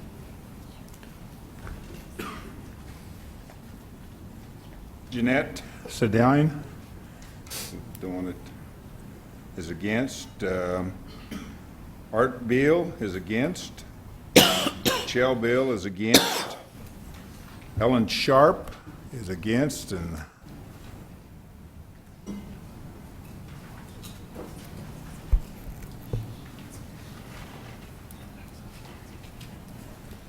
Helen Sharp, 2170 East Springwood Drive. I'm in the Green Hill Estates.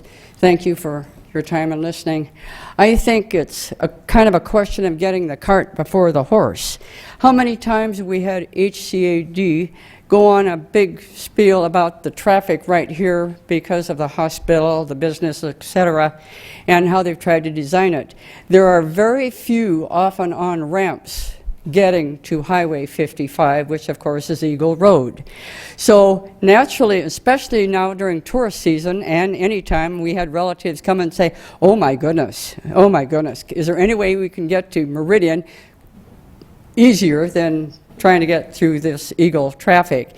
So I think we've got the cart before the horse until they get more accesses off the freeway, Highway 84, into Meridian. We're going to have this bottleneck continuously. And they've gone on and on about the traffic, and I think it's a very, very serious situation. And going along with the plan he has, I'm not sure the residents are too concerned about the design of the plan as they are about the project itself. We just don't want it, and I think we've got legitimate reasons for having this denied. They talk about the traffic. How about all these big developments that's going in, multi-dwellings here in Meridian, and how many we see for rent signs on when they say we have to have more units? Please give it some strong consideration. Thank you. any questions? Thank you, Helen. Dale Sharp. Okay, you're going to pass on the testimony. These people signed up against, but they didn't. Vanessa Cornelius. Yes, I actually would like to speak. Thank you. Dale Howard. Oh, you want? Come on. I'm sorry. Hi, I'm Vanessa Cornelius. I live at 541 South Blakely Avenue in Meridian. And in listening to what, thank you for your time, council members. And listening to what other people have spoken about, I felt I needed to speak. We actually have 2 buses of children in Woodbridge. The west side has a bus and the east side also has a bus. So there are quite a few children, and I'm here, I decided to speak. I'm a teacher. I teach at Lewis and Clark Middle School, which is where the Woodbridge kids go. And this past school year, we had the largest sixth grade class ever at Lewis and Clark. I teach sixth grade, and I had anywhere between 31 and 35 kids in my class per class period. And I think having these apartments here is just going to add more students to Lewis and Clark, which is already at capacity. I know they're opening Victory, but that doesn't really affect any of the boundaries for Lewis and Clark. So I would hope you vote no as a teacher and as a homeowner. Thank you. Thank you. Any questions? Thank you very much. Dale Howard signed up against, didn't want to testify. John Munt signed up against, no testimony. Martha Munt against, no testimony. And Linda Howard against, no testimony. Christine Brown against.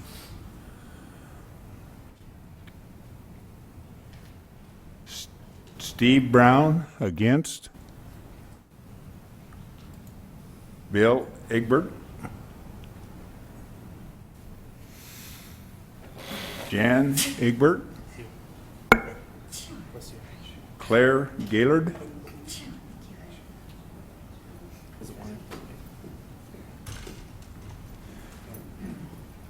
Donald Deichler. Jim Barnes. David Ballard would like to testify.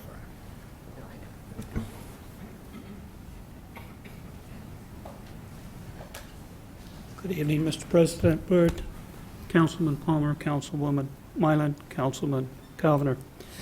Thank you for the opportunity to speak. I reside at 2482 East Springwood, which is in Green Hill Estates, which would be part of the Hickory issue, but that's behind us. As I look at this application, there are several parcels in this area that are in need of development. What I'm offering is an alternative to get to those parcels to allow the development. And it's not simply using the current streets. That's just putting an overburden on streets that aren't built to take the traffic. What I'm talking about is that Bentley is a stoplight that goes into Locust Grove. That would relieve pressure off of the Woodbridge situation. But it would take rebuilding Bentley and extending it kind of parallel to the freeway and then coming down or to the north into those parcels. That would give access to develop those parcels. So I would ask that the application be denied and you take a longer look, no pun intended, look down the road, how to get to those other parcels, build a sufficient street to bring in the development and go from there. And I would ask that the application be denied. Thank you for your time. Any questions? Thank you. Thank you. David. Stan Bowman is against, didn't want to testify. Steve Jensen against. Tom Baker. Richard and Gloria Nomi. Sorry. Marilyn Nelson's against. Jack. I can't read the last name on that. Must be a doctor. It could be a Nolan or Nelson or something. Nelson? Nolan? Nolan? I'm sorry. Kyle and Cheryl George signed up against but did not want to testify. Carmen Halstead and Larry Halstead, Kathy Todd, Gary Todd, Mary Kay Harrell, Dale Brown, all signed up against but did not want to testify. Ronald Vance Sr. Right here.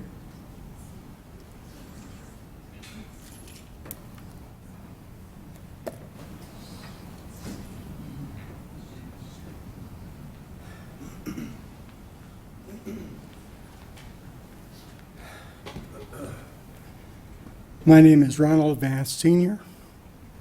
I live at 2621 East Autumn Way in Green Hill Estates.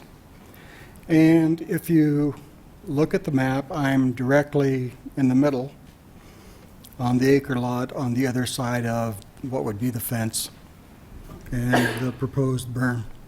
And I have to agree that the changes that have been made are better than what was proposed before. However,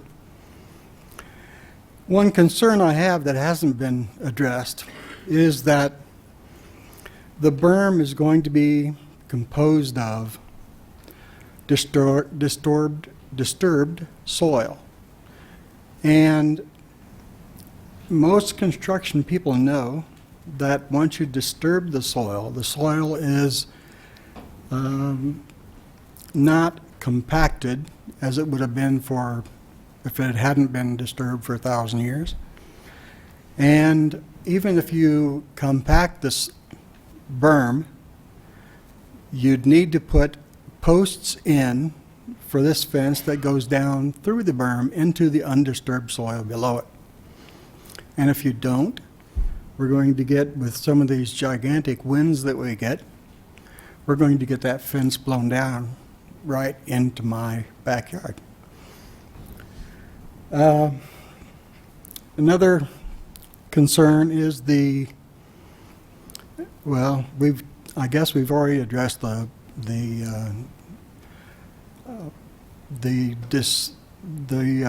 cost of property going down, or the value of property going down in the Green Hill Estates area with all these extra people and anytime you build an apartment complex, and I've seen this over my nearly 7 years of life, the complex degrades over years, and in many cases that leads to a group of people moving into those apartments that are less than desirable. People that may be into things that may be illegal, drugs, that kind of thing. Not a good fit for behind my house. One other thing I'd like to say is that as far as the traffic goes, I avoid Eagle Road like most of us do, like the plague. And my doctor's office is right over here on Magic View.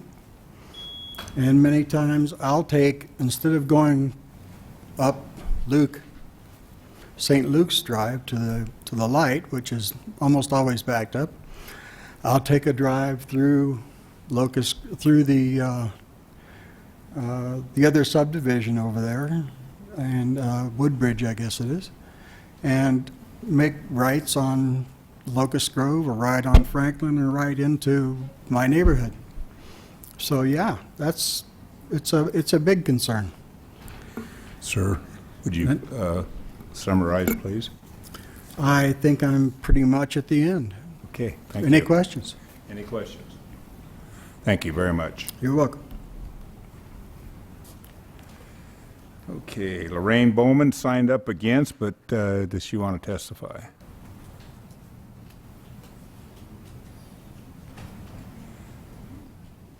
These people signed up against but did not want to testify. Kelly Kaliski? I did want to testify.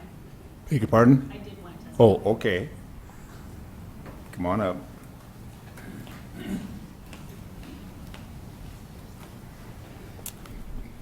Move that so I don't whack it.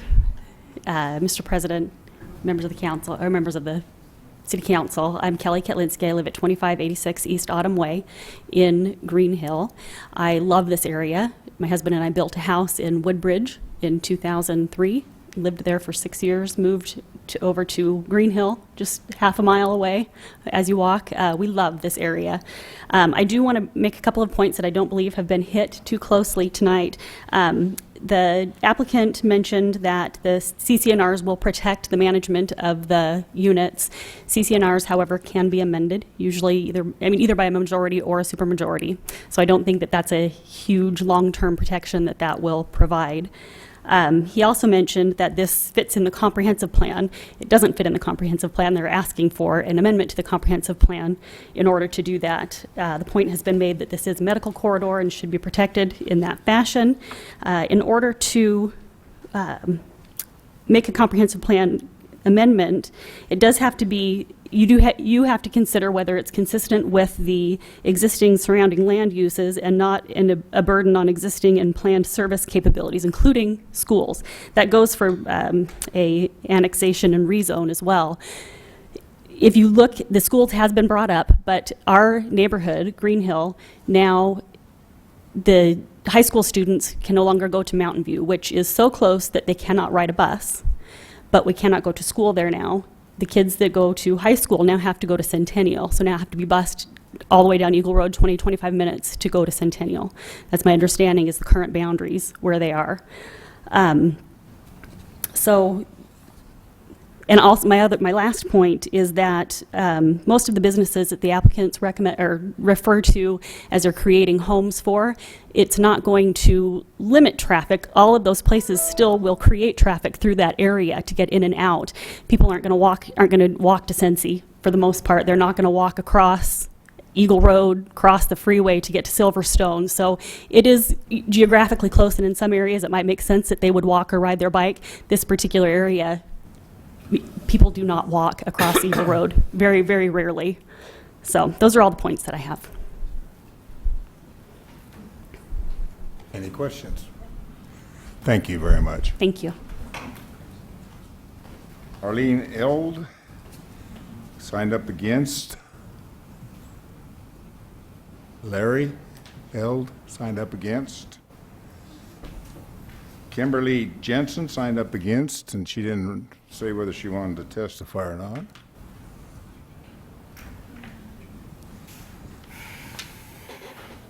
Diane Kolevis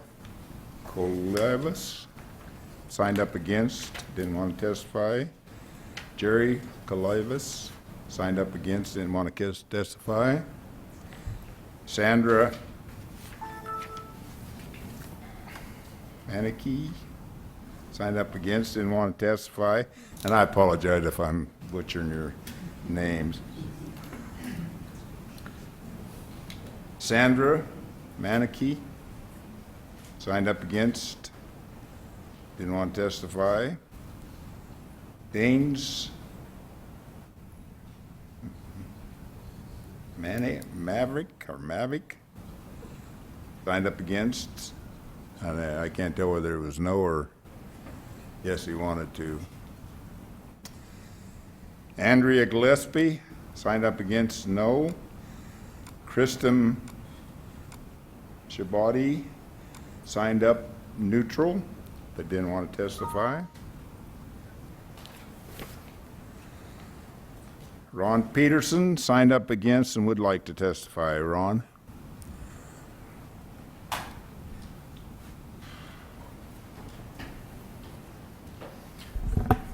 Good evening. My name is Ron Peterson. I live at 503 South Thornwood Way in Woodbridge Subdivision, Meridian. Been a lot of stuff covered here tonight. Just wanted to offer my personal experience of living in Woodbridge. I've had 3 cars in front of my house hit by cars coming down Woodbridge at high rates of speed. Of the 3 car accidents and there's 6 cars involved, 4 were totaled completely. I have an 8-year-old daughter. Her ability to play in the front yard is reduced as it is. So our quality of life is affected greatly by your decision. So I'm very much against this project. I don't think it's appropriate for the area. I think there are more appropriate projects that could be put in there that everybody would get behind. So I appreciate your time and thank you. Any questions? Thank you very much, Ron. Sandy Isia signed up against, not testify. Darlene Benchula signed up against, didn't want to testify. Corey Duncan signed up against. Didn't want to testify. Cameron Powell against. No testify. Tanya Paddock signed up against and didn't want to testify. Wendy Taylor signed up against. Ron Taylor against, not testify. Kelly Barber signed up against and would like to testify.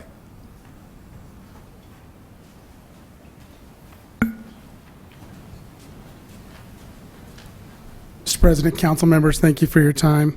I just want to, just kind of big picture, I think it's just important to maybe relay my experience of the folks that I've talked to. I'm at 2482 East Autumn Way in Green Hill. And like the Ketlinskis, I was once in a new home in Woodbridge and made this short move. I think all the folks that I've talked with who are really thinking this through and struggling with what's the right decision and what's the right point of view to have on this, I think no one is questioning the motives of the property owners or the developer. Everyone understands what property is for and that they should be able to have the value of that property. I think the big issue is the responsible use of that property. And in this case, when you think about which I think was mentioned one time briefly, but just the corner there along Magic View and Allen, and the amount of energy that would need to be put into that to make it safe for this kind of traffic density, it's not included in this plan, and I understand why that's not a moneymaker maybe for the developer to do it, but to me that signals a real red flag. No sidewalks, no improvement of that corner, no street light, anything else along those lines. I would also just echo the traffic generator point that Mr. Overton and Ms. Ketlinski made. The school district boundaries have moved. All those folks in this subdivision, in Pope's Garden and the other two adjoining subdivisions, those kids will go to Centennial High School now. That's a big traffic generator at various hours throughout the day. But even the business traffic that's generated, that's already an issue on the east side of the development, in addition to what we've heard about Woodbridge. None of these businesses, as Ms. Ketlinski just mentioned, these aren't businesses that folks are going to walk to. They're going to drive to. So now we're generating more traffic along the busiest corridor that we have. And also the third thing along that line would be the time of day. So whatever the numbers say in the traffic study, the time of day that traffic is occurring in residential, as opposed to a medical office building where you have, basically maybe a light steady stream throughout the day, as opposed to concentrated times during peak hours, and then also evenings and weekends, which are all the times when people want to be able to enjoy the safety of their residential neighborhood. I would also support the point that Mr. Ballard made about the southern access along the freeway and exploring that possibility. And I just think there are other options out here. And I think in this political season, unfortunately, our country finds ourselves in a situation where we are forced to choose between the lesser of two evils. And I think what's been presented by the developer in this case is that we only have two options. What might be in the future or what they're proposing. And I would say I think we're better than that. We're better than maybe the two parties can come up with in our presidential election system. Let's see if we can find something good and a better solution for these really great pieces of property and really great subdivisions in really a gem city in our state. So thank you for your time. Thank you. Any questions? Okay, thank you very much. Okay, the following signed up against but didn't want to testify. I'll read Martha Clements, Jim Eldridge, Rhonda Young, Kathy H., Cheryl Reynolds, Donald Hayworth, Bill Enrico, and then Larry Andrews signed up for or against and wants to testify.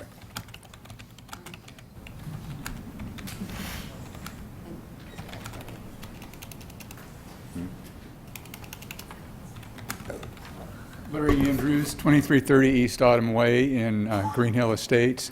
I am going to be repetitive, but we have a lot of acres in that area that is not accessible by vehicles from the south or the north, only the east and west. To the east is Eagle Road, but to the west is through Woodbridge. So there's two ways in and out of this area. And I don't think we want to run those cars through Woodbridge. to get to downtown Meridian, to get to Winco, to Home Depot. So I very much second what Dave Ballard said. That's all I have to say. Thank you. Mr. President? Yes. Mr. Palmer. Quick question for you. You said 2330 East Autumn Way? Mhm. And I definitely appreciate, as a citizen, your concerns for your neighbors in the adjoining subdivision. I'm curious, you're down a little bit further from being against the property. I'm wondering how the development might affect you. Okay. I'm one of those joggers with the dogs that's been covering this area for 30 years. And so I'm all over all these places, including the hotels down around Magic View and Wells. Those customers go out to Eagle Road and go out to the freeway. And so it's traffic for me as well, but they're my neighbors, and I care about my neighbors in Woodbridge. Thank you. So that's my primary motivation. Thank you. Any other questions? Okay, thank you. These following signed up and against, but did not want to testify: Peggy Slayton, Teresa Henry, Brent Belliston, Wayne Gettering, Pam Russell, Brian Russell, Sandra Overton, Linda Tebow, and then Roger Lebo signed up and would like to testify.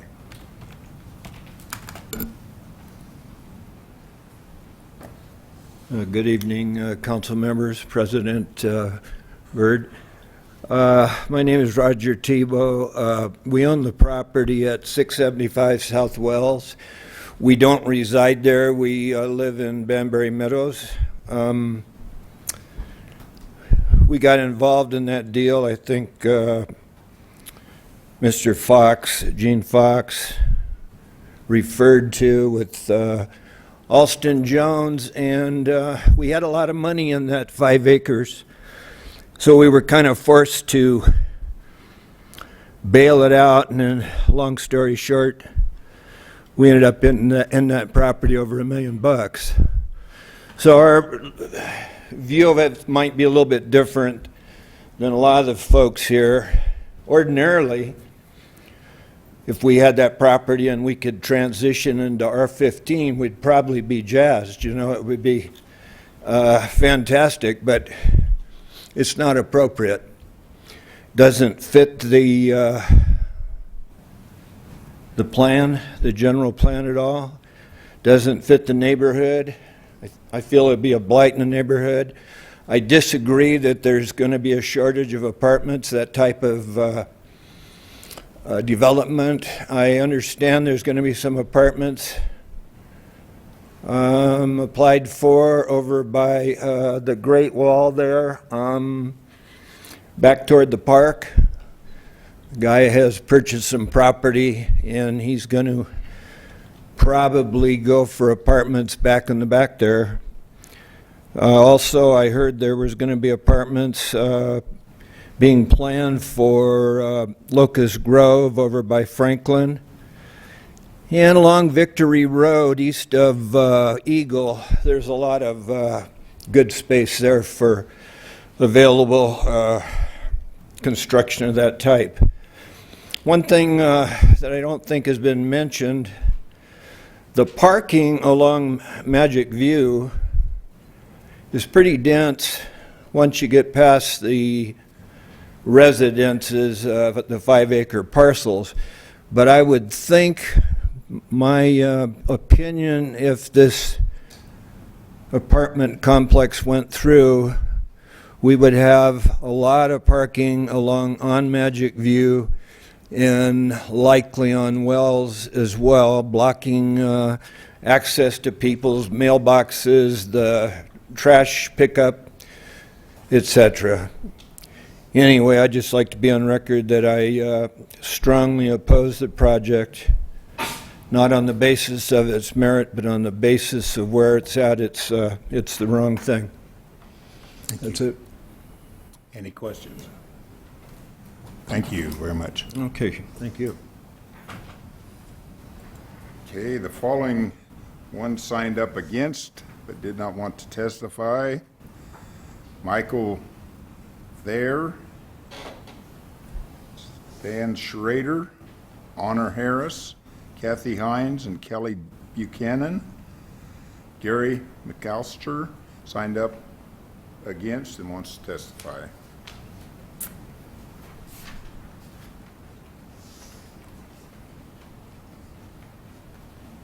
President, members of City Council, Gary McAllister, 2115 East Bowstring Street.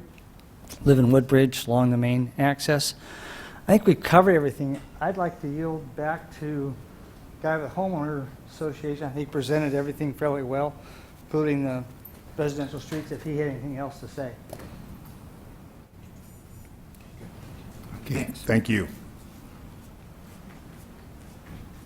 These signed up and didn't specify whether they wanted to testify or not, so as I call, if you want to testify, raise your hand, come on up.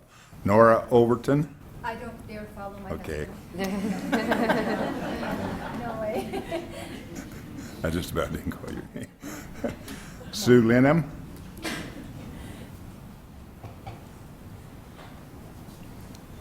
Carrie Townsend wants to testify. She's against.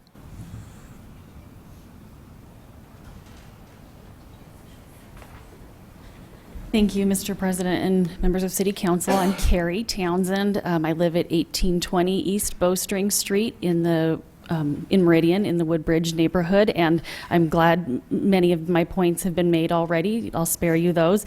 But I do want to just lead with that I am in no way opposed to apartment buildings. I have lived in apartment buildings as an adult. We had kids when we lived in apartment buildings, and I know that very responsible, good community citizens live in apartment buildings. And I am also very happy with the one part of the aspect of the proposal that would mean that less traffic would be going through. When Hickory was denied to go through, then I'm very happy for our Green Hill neighbors, and we have a very good relationship with Green Hill. I'm a little biased because my sister lives there too, but and my kids play there. But I do want to say that if this is approved, because there would not be that traffic going through Green Hill, that it will add more of a burden onto Woodbridge traffic, and I know that you've heard a ton about that. But I just, as some details, a little bit of, if you haven't driven through there, there are two routes that you go. The route that is most commonly traveled, that has about 1,200 trips a day as of 2 years ago, which I think is probably a lot more now, as more developments happened, has 36 driveways that go directly onto it. The driveways are not long, they're short, they're just barely long enough to park a car in, and most of them are sloped downward toward the road. And we have, like, as you've heard, lots and lots of children that play, and we want our kids outside playing. It's healthy for them, and it's why we moved to Woodbridge. And then going the other direction, there were, I think, about 500 trips a day, and even more than 36 driveways directly on that. So the one section of Woodbridge, of Bowstring Drive, that has the 36 driveways on it, has really become a default collector for all the traffic coming through there. And there's an image that just is stayed in my mind since the March 30th ACHD hearing, and Bill Parsons was speaking, and he said that as more development was occurring in this area, that without more connectivity, Eagle Road will eventually break. And what I want to say to you is that I do not think it is fair to ask Woodbridge to shoulder the traffic that cannot be handled by Eagle Road. And we know that development will happen in that area, but what I plead with you to do is to look at other options that can make our neighborhood safe for our kids and for our residents. So thank you, that's all I have. Thank you. Any questions? Mr. President, Mr. quick question. I appreciate your testimony. Do you know about, on average, how many homes are in your neighborhood? I think there are 230, 279. Okay, thank you.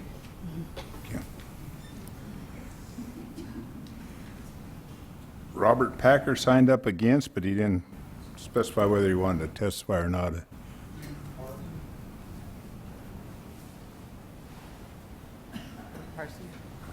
Parker.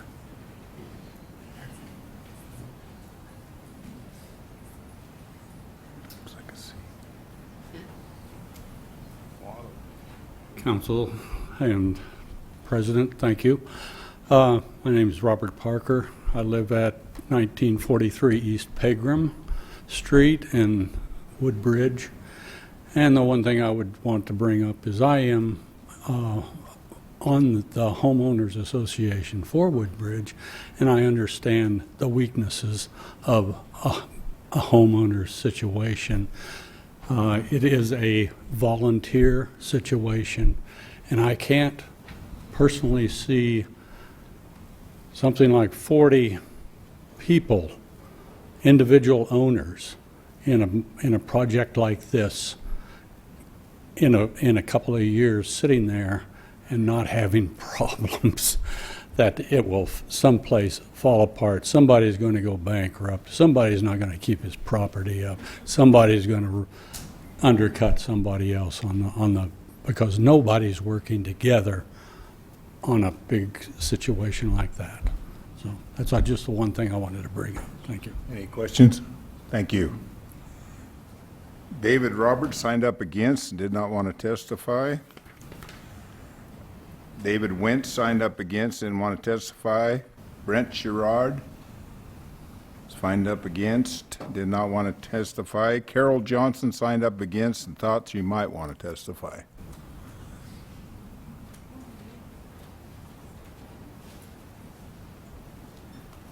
Hi, I'm Carol Johnson at 766 South Torino, and that's in the Woodbridge subdivision. And I know it's late, and you've heard ad nauseum some of these concerns, but I appreciate you giving us the time. I really feel strongly that not only the current residents in this area will suffer safety and quality of life in their day-to-day lives through this development, but I think that the future residents of this development would suffer those same things.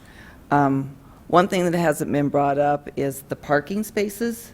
If I remember correctly from the planning and zoning, there were less than 2 parking spaces per unit.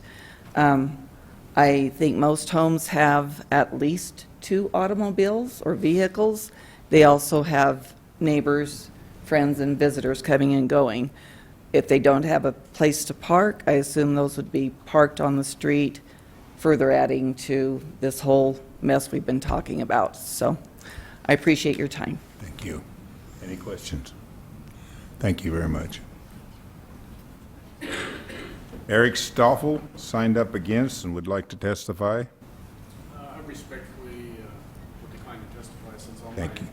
talking points have been eloquently put up. Thank you. Lori Samozi signed up against and would like to testify. I'm Lori Smazi. I live at 1896 East Bowstring Street. Thank you, Mr. President and the Council, for hearing me. I'm against this project. I am a nurse at St. Luke's. I'll fully disclose that. As St. Luke's, I have been here for almost 21 years at St. Luke's. When I first moved here, we were one hospital. We used to close units on the weekend.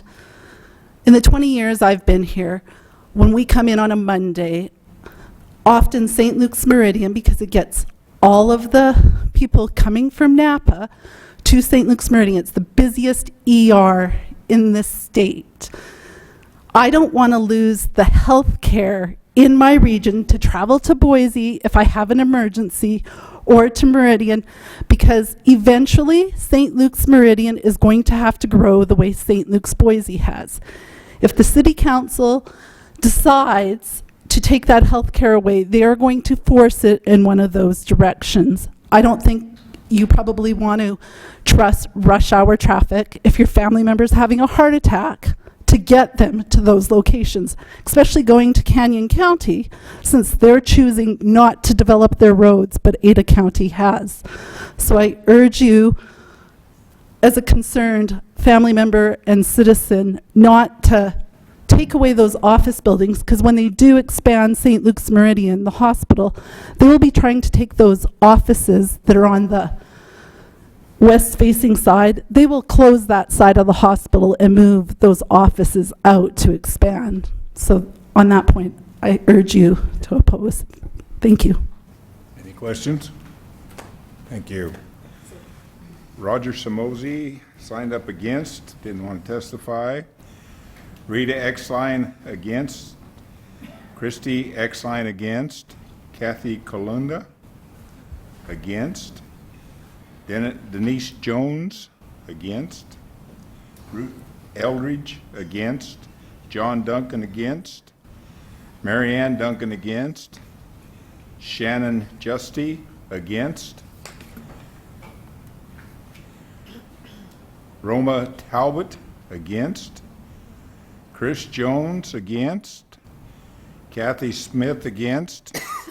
Chris Watt against. Daniel Qualls against. Rosario Gazadza against. And Jerry Henry against and would like to testify.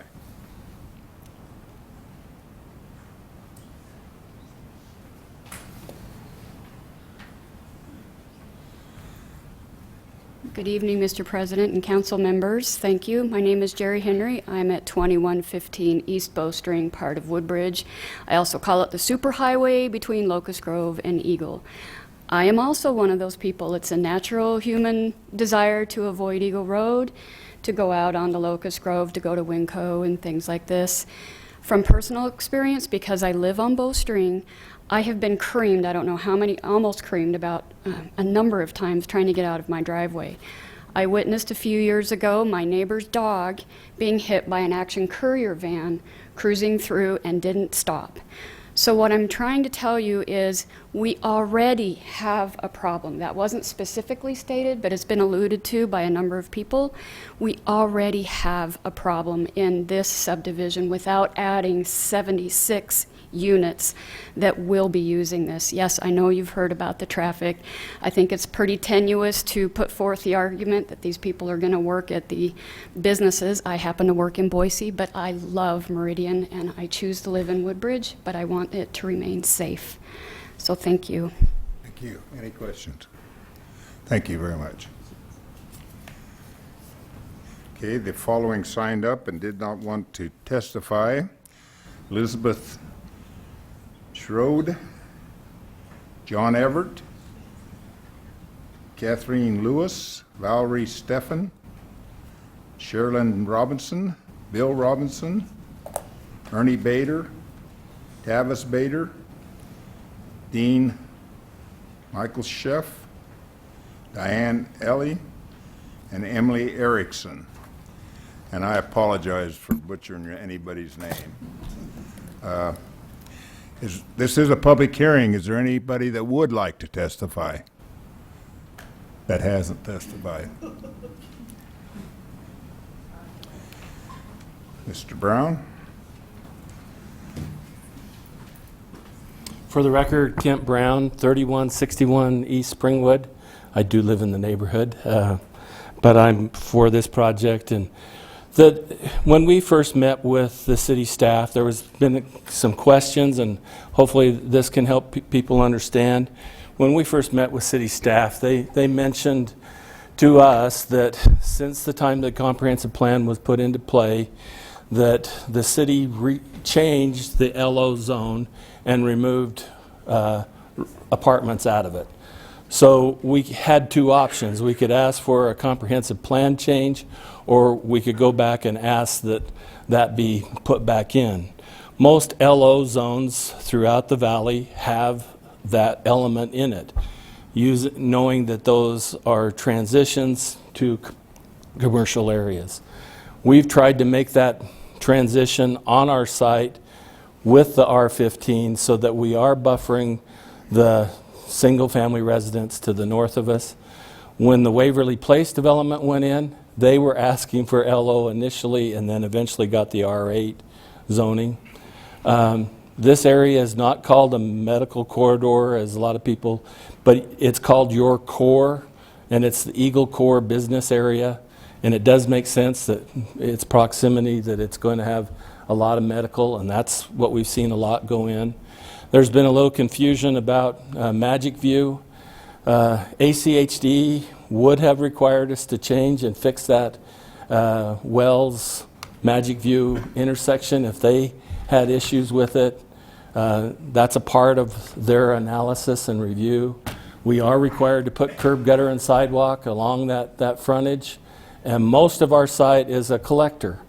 You're not allowed to park on a collector.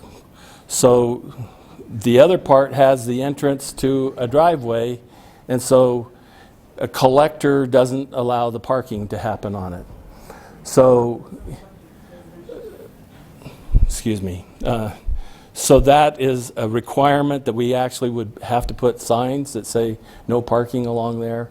And that's so that from that point out to Eagle Road becomes a collector. If you look in the commercial portion that's already there, that's where those people are currently parking. The employees, the first thing they do is they get on Magic View and they park, and then their parking lots are too small and they are an office use. Some of them are commercial uses. Our transition that we are providing is that we're buffering the heavy intense stuff that would be on the south side of Magic View and on the east side of Wells. The office or our apartment use, as we've tried to buffer the neighbors, provides that transition. Anything that gets developed in this area, office or otherwise, is going to run traffic through the limited places that they have. The proposal that Mr. Ballard had, and I'm going to wrap up real quickly, is to dump it onto some other neighborhood that doesn't have sidewalks, but it does have a light. You're really limited in this area. So, thank you. Any questions? Any other public testimony? Okay, applicant.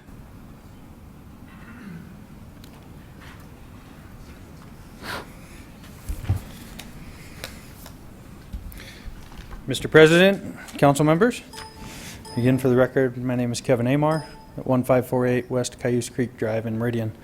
I took notes, or I tried to take notes, and I'll try to address the items that came up. If there's something that I missed, please let me know and I'll answer those questions. We have some, it seemed like the majority of the comments centered around two items, transition and traffic. And so I'll address those first.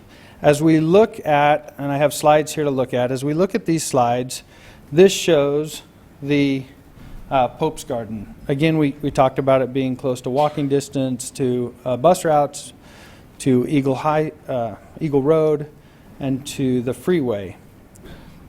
What I want to show on the next slide, at least I believe it's the next slide, is the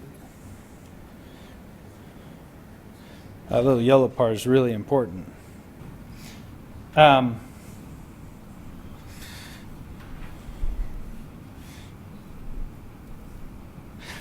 So I'll just talk about it.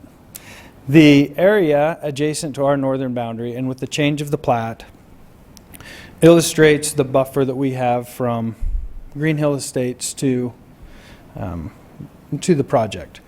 Our buffer is from 40 feet to 130 feet from the back property line to our buildings. We also situated the buildings in such a fashion that, Jeremy, go back to 8, the other one that just came up. We also situated the buildings in such a fashion that any back patios or windows faced internal to the project. The only windows that would face to the north are bathroom windows, really tall bathroom windows for venting. So any of that transition that we need to do is away from Green Hill Estates as far as possible. It's 2-story buildings within the project. There was recently a project approved in Meridian called Regency. It's the last phase of Regency. It has 3-story buildings, and they're within 20 feet, I believe, 20 feet, it might be 25 feet, of the Red Feather subdivision. So in comparison to transition and trying to be a good neighbor, we've accomplished that with with this project. Now let's talk about traffic. So first of all, I did not complete my own traffic study. We hired Thompson Engineers, a traffic engineer, to go out and complete the traffic study. I hope we can go to slide 16 that talks about where people will go and when they'll get there. We heard tonight about a traffic generator versus a destination. This project in peak hour traffic, AM traffic is going to be 107 daily trips. Sorry, it's going to be 430 daily trips. 75% of those will go to Eagle Road. 25% are going to go through Woodbridge. We understand that traffic is going to go through Woodbridge. Traffic currently from Woodbridge goes down Wells. They're going to increase traffic in this area. What this project is, it has a far fewer traffic than an office project or a medical building or other things that people say they would like in this area. As we went and Googled directions to various businesses within this area, those businesses drove us through Woodbridge. So a business is going to be a destination. People are going there because they need to go there, and then they're going to leave and return. And that has multiple trips each and every day through the project.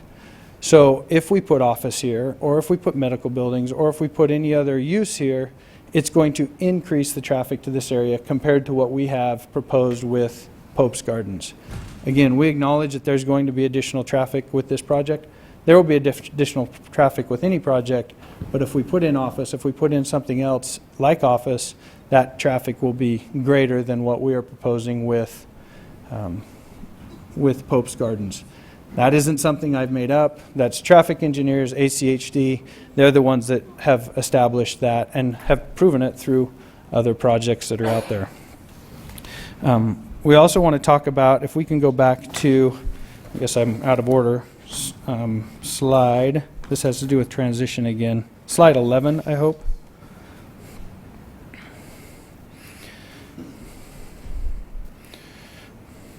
It's not going to work. So as we looked at the buffering between some of the businesses that are existing currently in this area adjacent to Green Hill, this little small yellow strip shows the area between the parking lot and the Green Hill Estates. It's approximately 20 feet, give or take, and there's a berm there, so there's some areas that aren't going to have that increased buffering. So this project overall is going to have a greater buffering. It's going to have less impact with traffic and will provide the community with something that it needs. It was asked why city staff recommended approval for this project. It fits the comprehensive plan. This meets the comprehensive plan. Mr. Brown testified earlier when the comprehensive plan was in place, LO was an acceptable location for multifamily. Since then, text amendments changed in the LO zoning, but the comprehensive plan didn't change with it. It didn't keep up with it. And so we're simply proposing this conditional use permit and comprehensive plan change to be in accordance with what was contemplated at the time the comprehensive plan was written. I understand change, and I understand people not wanting change. I used to live in the middle of a sod farm next to no one. And it's in the middle of Locksaw Falls now, and we have Subway Apartments, and we have Kelly Creek, and we have Fred Meyer. So I understand the impact of that traffic. I understand the neighbors are concerned about that. But I also understand that with this proposal, we're providing the answers to those questions to the best that we can for this project. And I would stand with any questions. I'm sure there's something that I missed, and I appreciate your time and ask for your approval this evening. Mr. President? Questions? Mr. Palmer. Mr. President, Mr. Amar, I don't know if maybe you'll know the answer, or maybe staff would. When was multifamily removed from being able to be built in LO? How recent that was? President and Councilman Palmer, I do not know that answer. The reason I'm curious is, if that had happened since Woodbridge had gone in, you know, if Woodbridge, if a lot of the residents had moved in with only being possible to be built in that area, or if it was the other way around. President Byrd and Councilman, it was removed from the comprehensive plan, I believe, after the Woodbridge development. However, I can't remember the exact date. Sure. Thanks. Any other questions? Mr. President. Mr. Kavner. Jamar, I believe one or two members provided some testimony with some concerns about the parking that you would have provided in your facility. Could you maybe extrapolate on that a little bit for us? Yes, sir, And- Mr. President, Councilmember Cavanagh. Our parking exceeds the minimum required. We're at about 2.3 parking stalls per unit, and so 2 is required. Yep. It exceeds the parking required. Thank you. Thank you. Any other questions? Thank you. Thank you.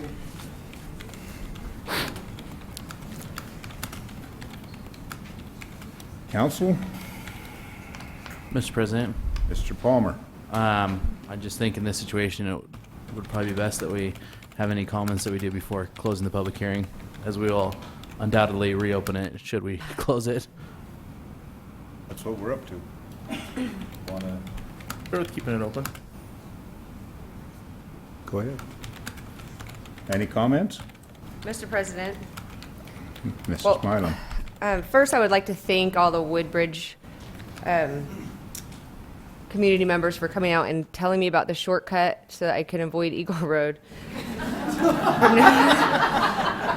Anyway, just kidding. An extra patrol over there.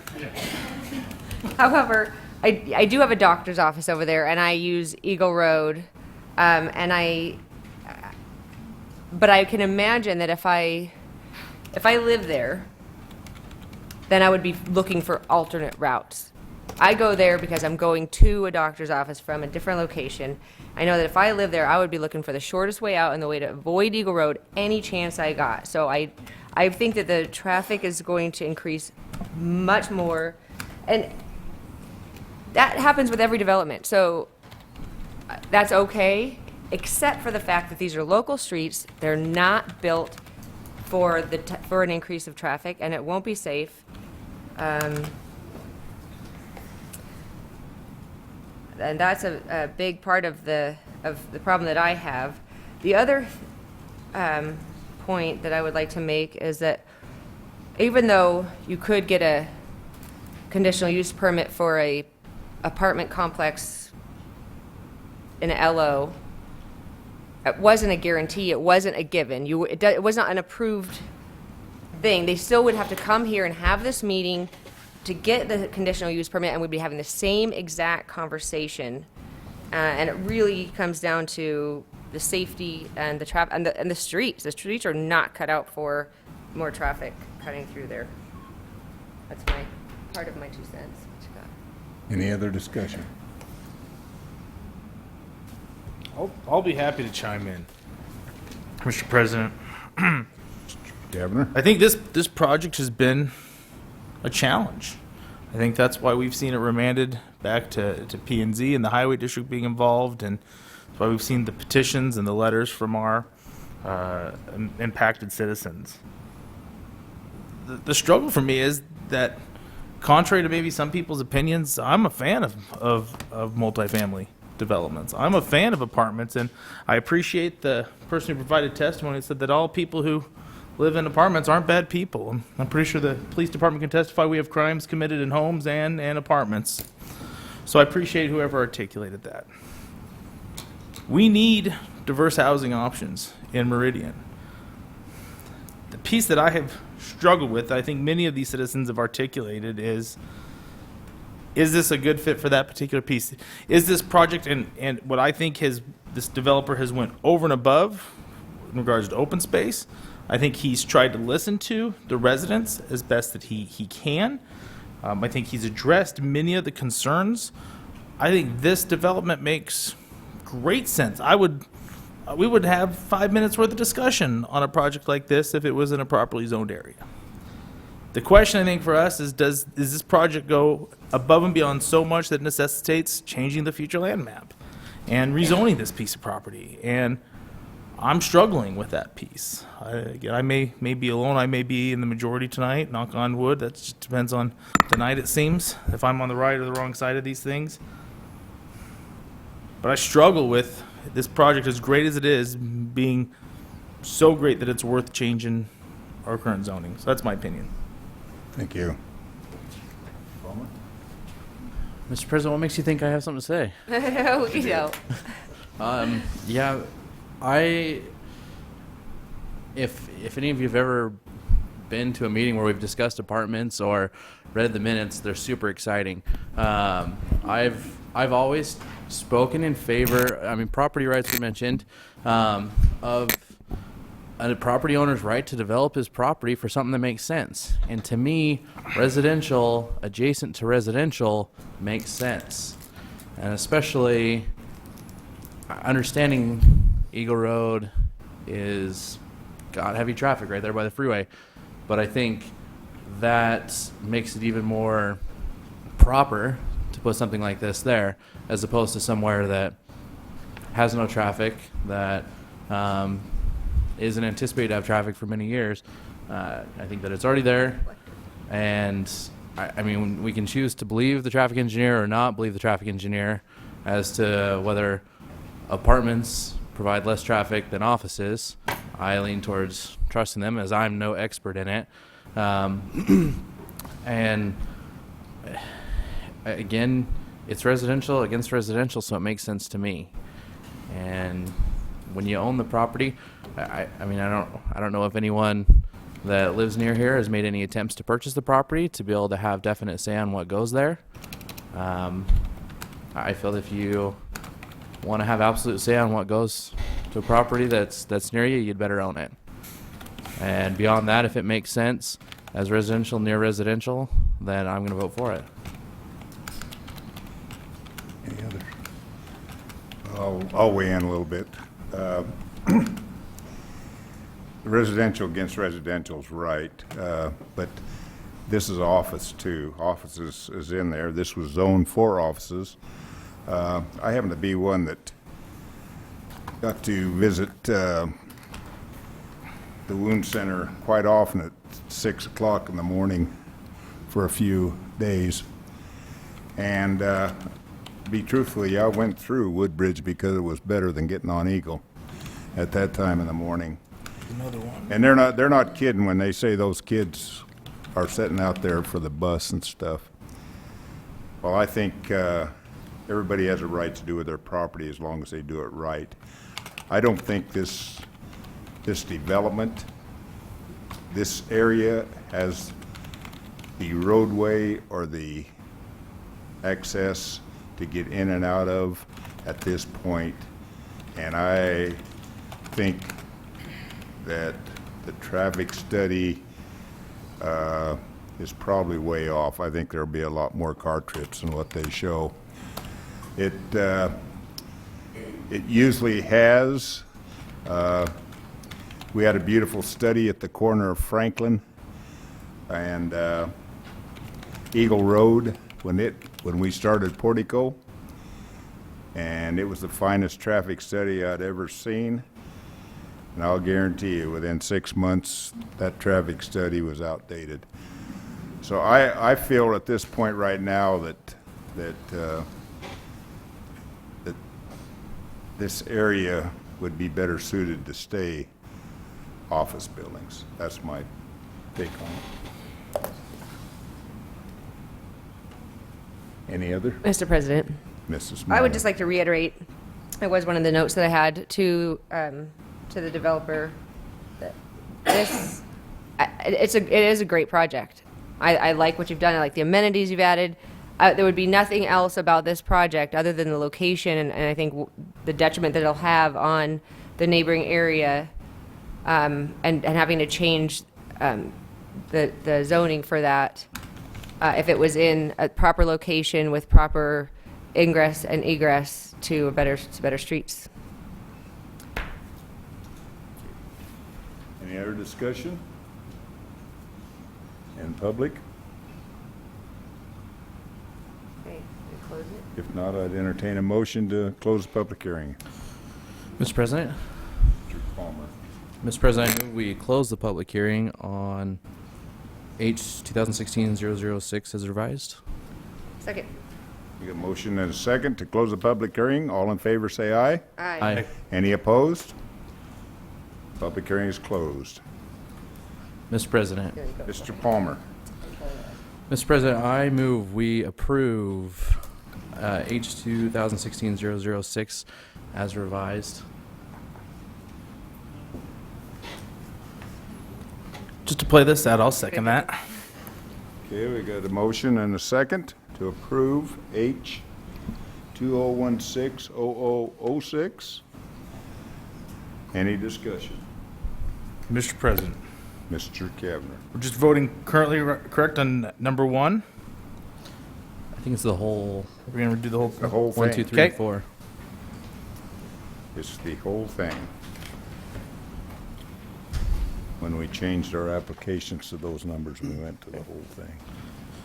Mr. President, Mr. Palmer. maybe for the public's benefit, this seating situation is a little different than normal. Usually we've got 6 of us and the mayor. And so we are trying to plan ahead for if we end up having a tie.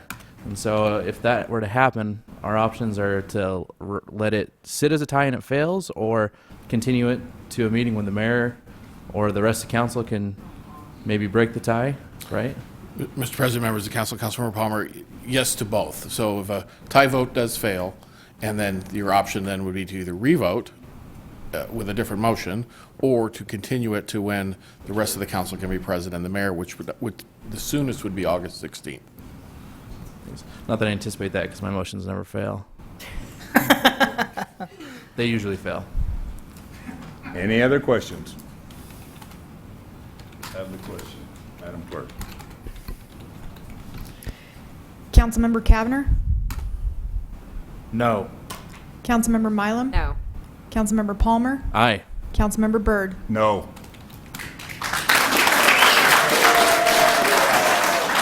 Can't do that. We don't need that. You make a motion? Thank you, everybody, for coming out. We still But got you still have to to do vote to something. deny it then. Huh? His vote just didn't pass. We still got Right. Oh, it's still There's before still a us. motion you You have got to it. make. You got a before motion. us, so Okay. Do I hear another motion, or what do we want to do? I'll do it. Mr. President, Mr. I Kavner. move we approve 8D requests. I guess it would be one, but I mean all of them. A request we didn't. I move that we deny item 8 to D. That is H 2016-0006 application. Okay. Second. Okay, we got a motion and a second. Any discussion? Mr. President, I just want to reiterate, I think this is a great project, and I hope that you find a use for this in our community because we need housing like this in our community. Madam Clerk. Councilmember Kavner, Aye. Councilmember Mylum, Councilmember Palmer, No. Councilmember Byrd. Aye. Is denied.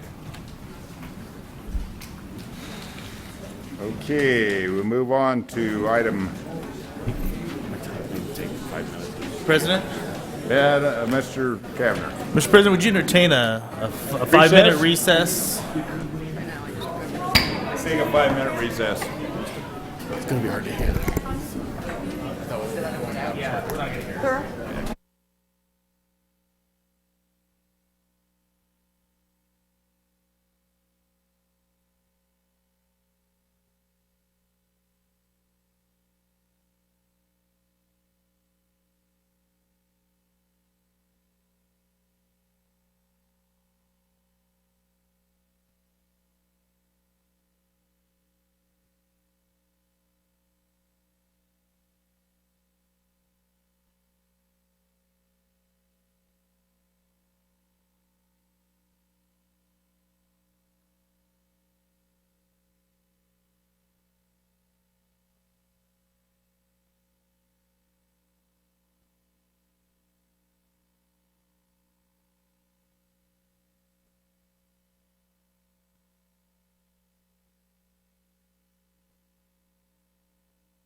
there was some questions, clarity on the findings. Mr. President, members of the council, I just wanted to clarify for the record and for the makers of the motion for the denial that what I heard from the council was the basis for denial was not the unwillingness to amend the comprehensive plan to include multifamily into light office districts, as well as concerns about safety and the location of this particular project. But primarily, essentially, was not wanting to amend the comprehensive plan to include include multifamily back into the LO district. Would that be correct? For me? Maker of the motion? Yes, sir. Okay. The second thing, there was a request that doesn't have to be tied to this, but we would like direction. One of the recommendations from the Planning and Zoning Commission was that the city fashion a letter to ACHD to do a traffic study of this area to look for alternative locations for streets and such. It has also been discussed by the Transportation Commission, and they have also agreed to want to pen a letter as well. So if that would be something the council could direct, we'd appreciate that. We'll get a letter and have it back in front of you. Mr. President, I failed to include that in my motion. I think that's something to Mr. Neri's point that P&Z and traffic safety is encouraged. So I guess I'd ask that we agree to have the mayor send a letter to ACHD. Regardless, with this particular piece of development, there's going to be significant questions that are going to continue to arise. And partnering with ACHD sooner rather than later to have a more accurate picture of that piece of road. I would definitely agree with that. Palmer? Mr. President, I get in trouble when I sign letters. So, Sign it. Mr. President, I just would ask the mayor to sign and send the letter as opposed to all of us. Would you and Caleb take care of getting that letter addressed so we can, or done so we can do it, and then when the mayor gets back, she can sign it? Yes, sir. Thank you. Thanks, Bill. Okay, moving on to 80, it's a public hearing on Bancroft Square, Square. H 2016-0055. I will open the public hearing. Staff? Thank you, President Byrd, Councilman. The next applications before you are a request for a rezone, preliminary plat, and conditional use permit modification. This site consists of 5.41 acres of land, zoned R4, located at the southeast corner of South Eagle Road and East EasyJet Drive at 2750 South Eagle Road. This property was annexed and included in the planned development and preliminary plat for Sutherland Farm subdivision back in around 2000-2001.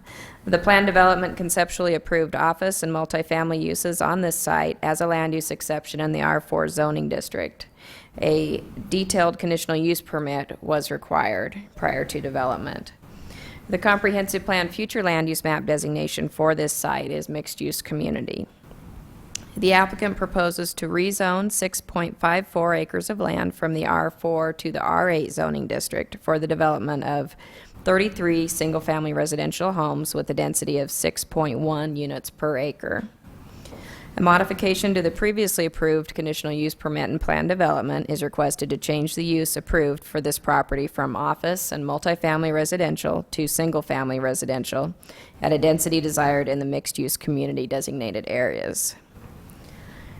A preliminary plat is proposed consisting of 33 building lots and 5 common area lots.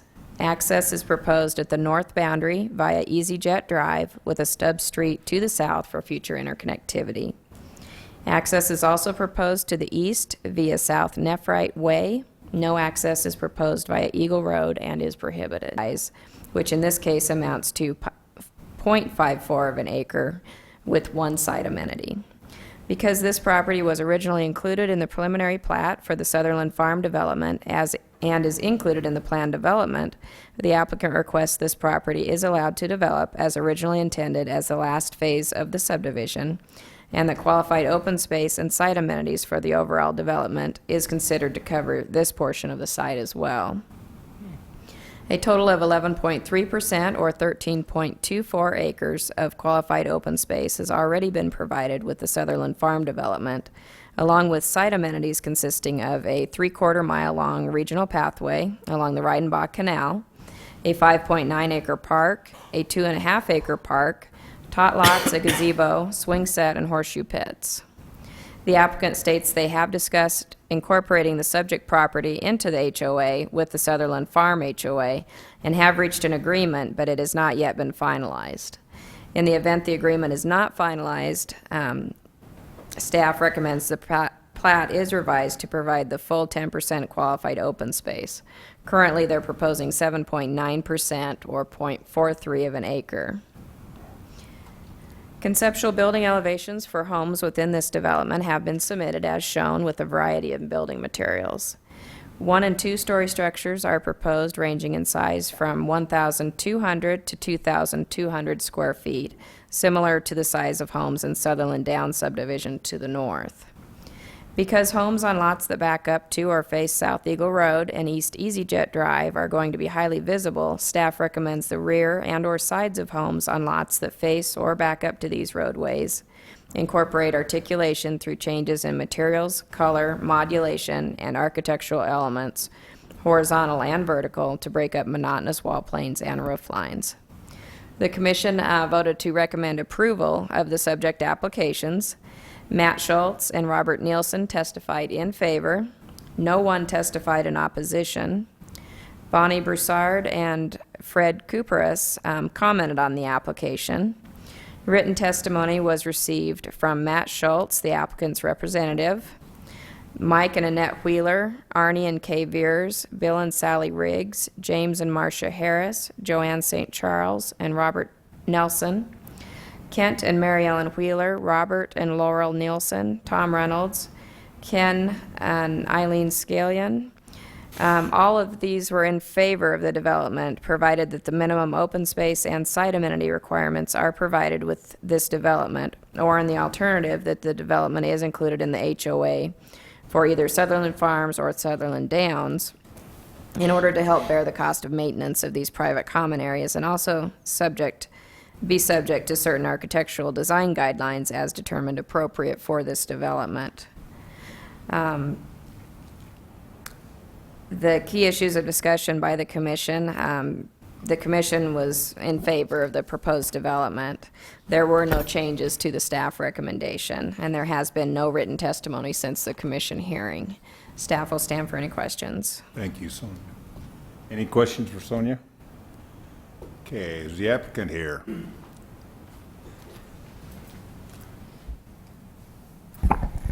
Good evening, Council. Matt Schultz, Schultz Development, 8421 South 10 Mile Meridian. I'm also here with Joe Atala at Berkeley Building Company.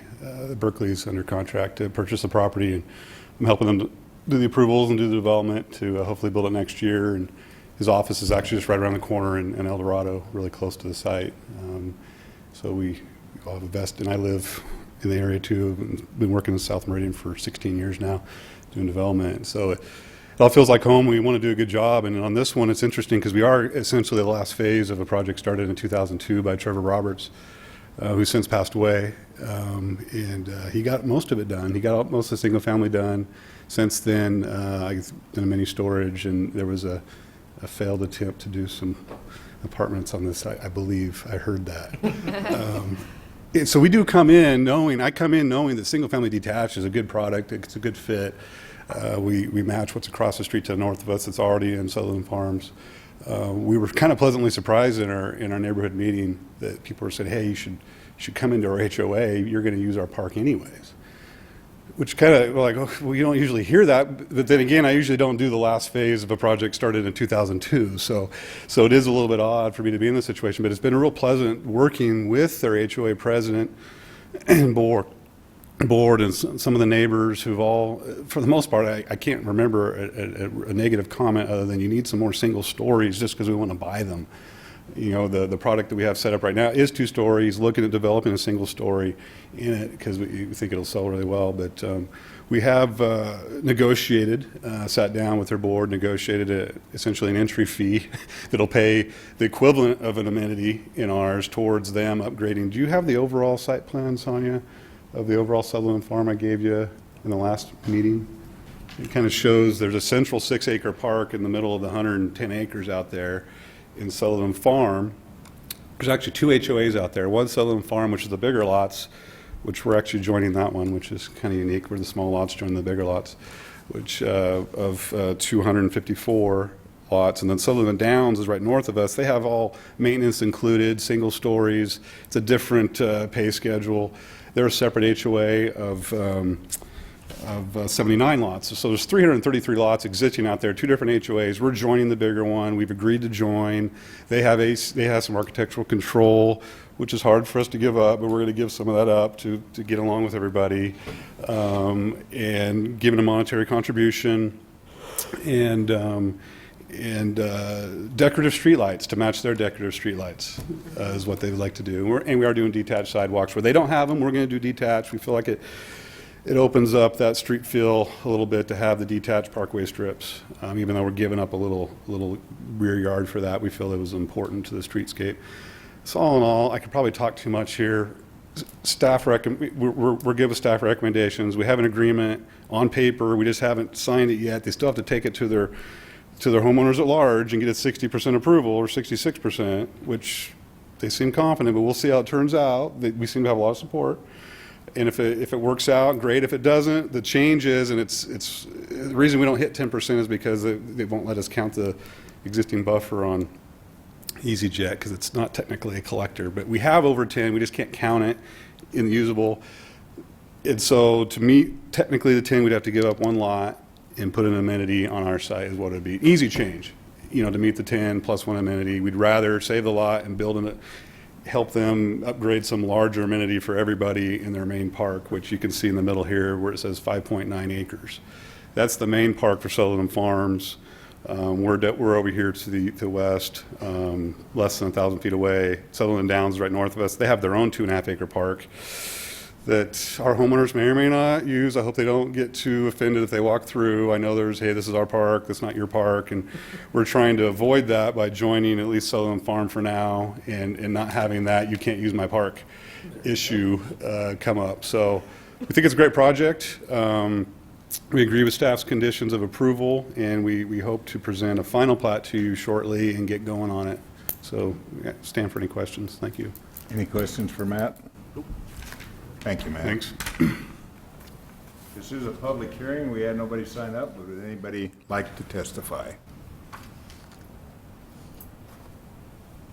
If not, do you want the final word, or have you at it? I'm done. Okay. Council. Mr. President. Mr. Palmer. Mr. President, I move we close the public hearing on H 2016-0055. Second. Got a motion and a second to close the public hearing on item E. All in favor, say aye. Aye. Any opposed? Council, what's your... Mr. President. Mr. Palmer. I can't remember if the previous attempt at building on this property was a meeting that I attended before I was in, or if it was since I've been in. If it was since I was in, I voted for it. If it was before, I would have. But I'm sure, especially given that there's not really anybody here compared to that meeting, that they're much happier with the proposal now. And with that, I move we approve H 2016-0055. Second. We got a motion and a second. Any discussion? No. Madam Clerk. Thank you. Councilmember Cavanagh. Aye. Councilmember Mylum. Aye. Councilmember Palmer. Aye. Councilmember Byrd. Aye. Item F, public hearing on H 2016-0078. I will open the public hearing and go with the staff comments. Josh? Evening, President, council members. As you say, this is an application for a short plat for what is called binary subdivision.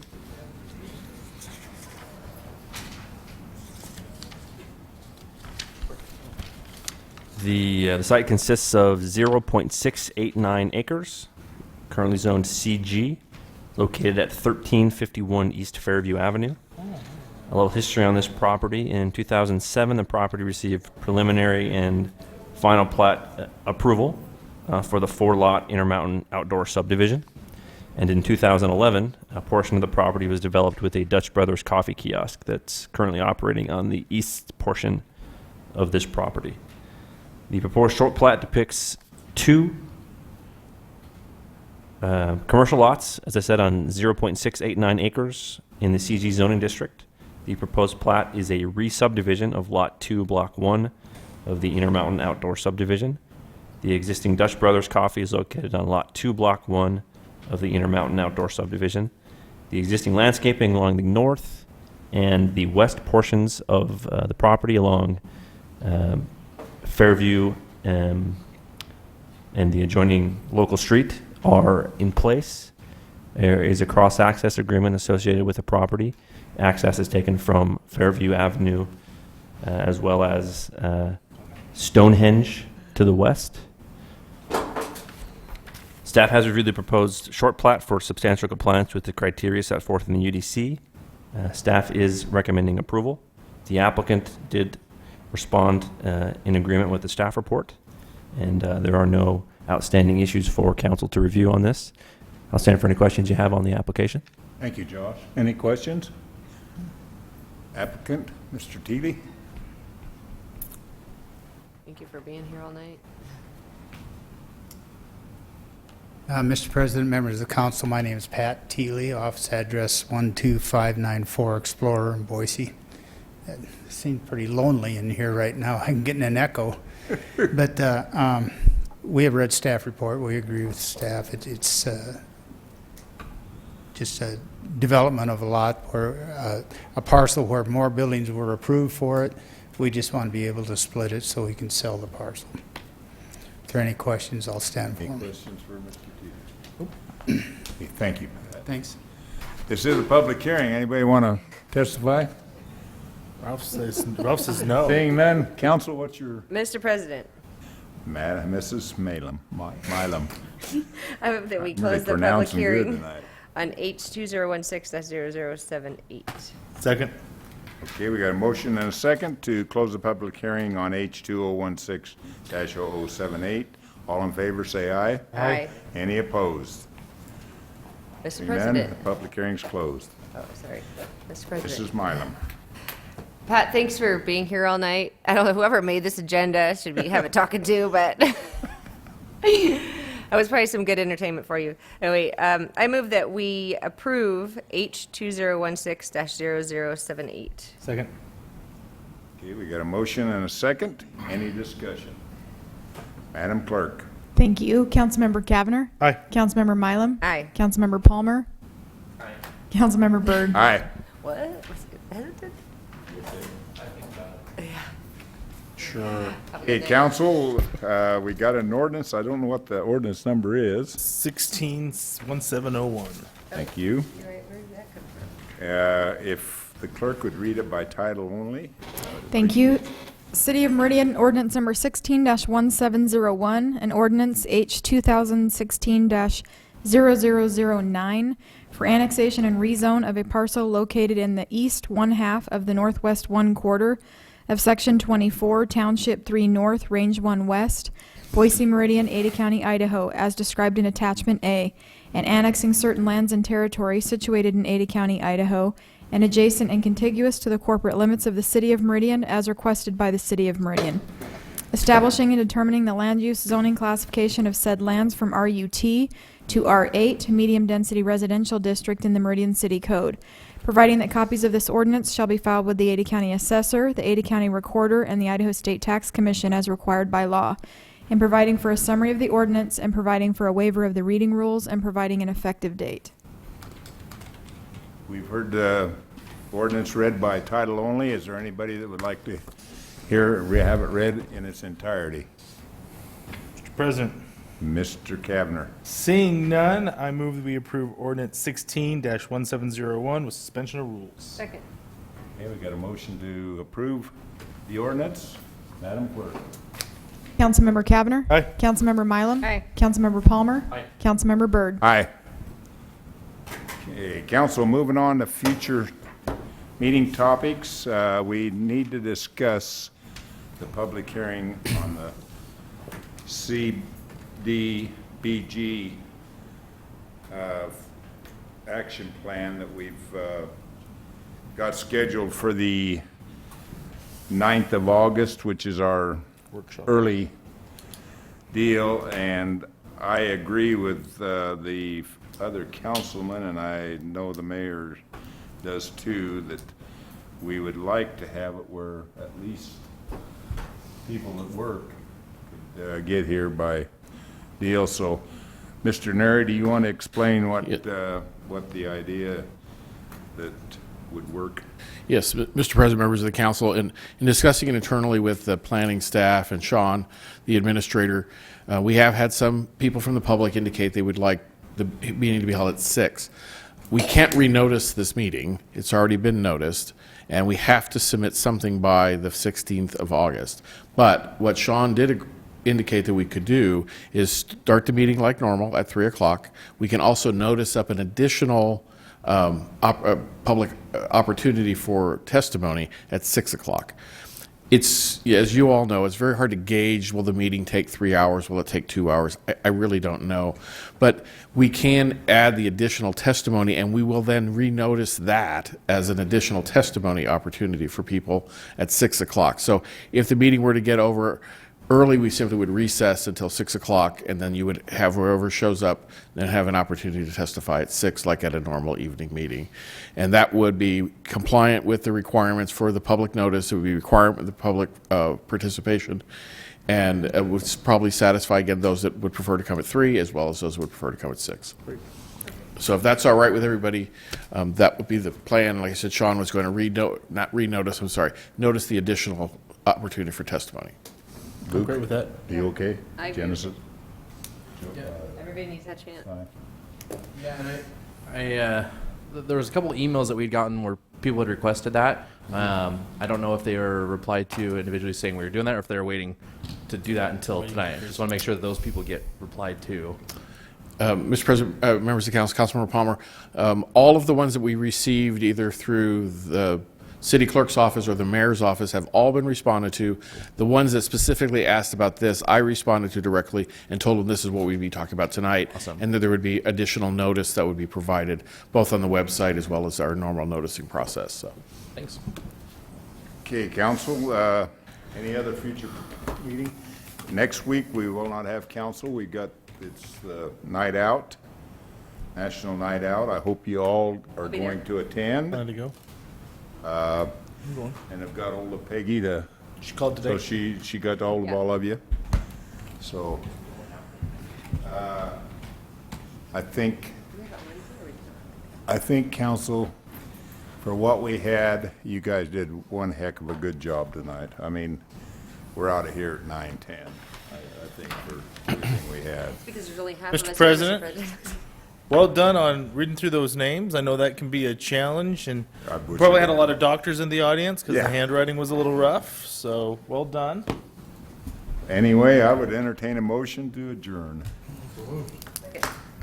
All in favor? Aye. Aye. Any opposed? Aye. Nay. Outvoted. There's our tie.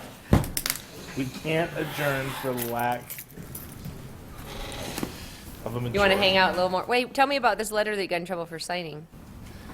Oh, well, the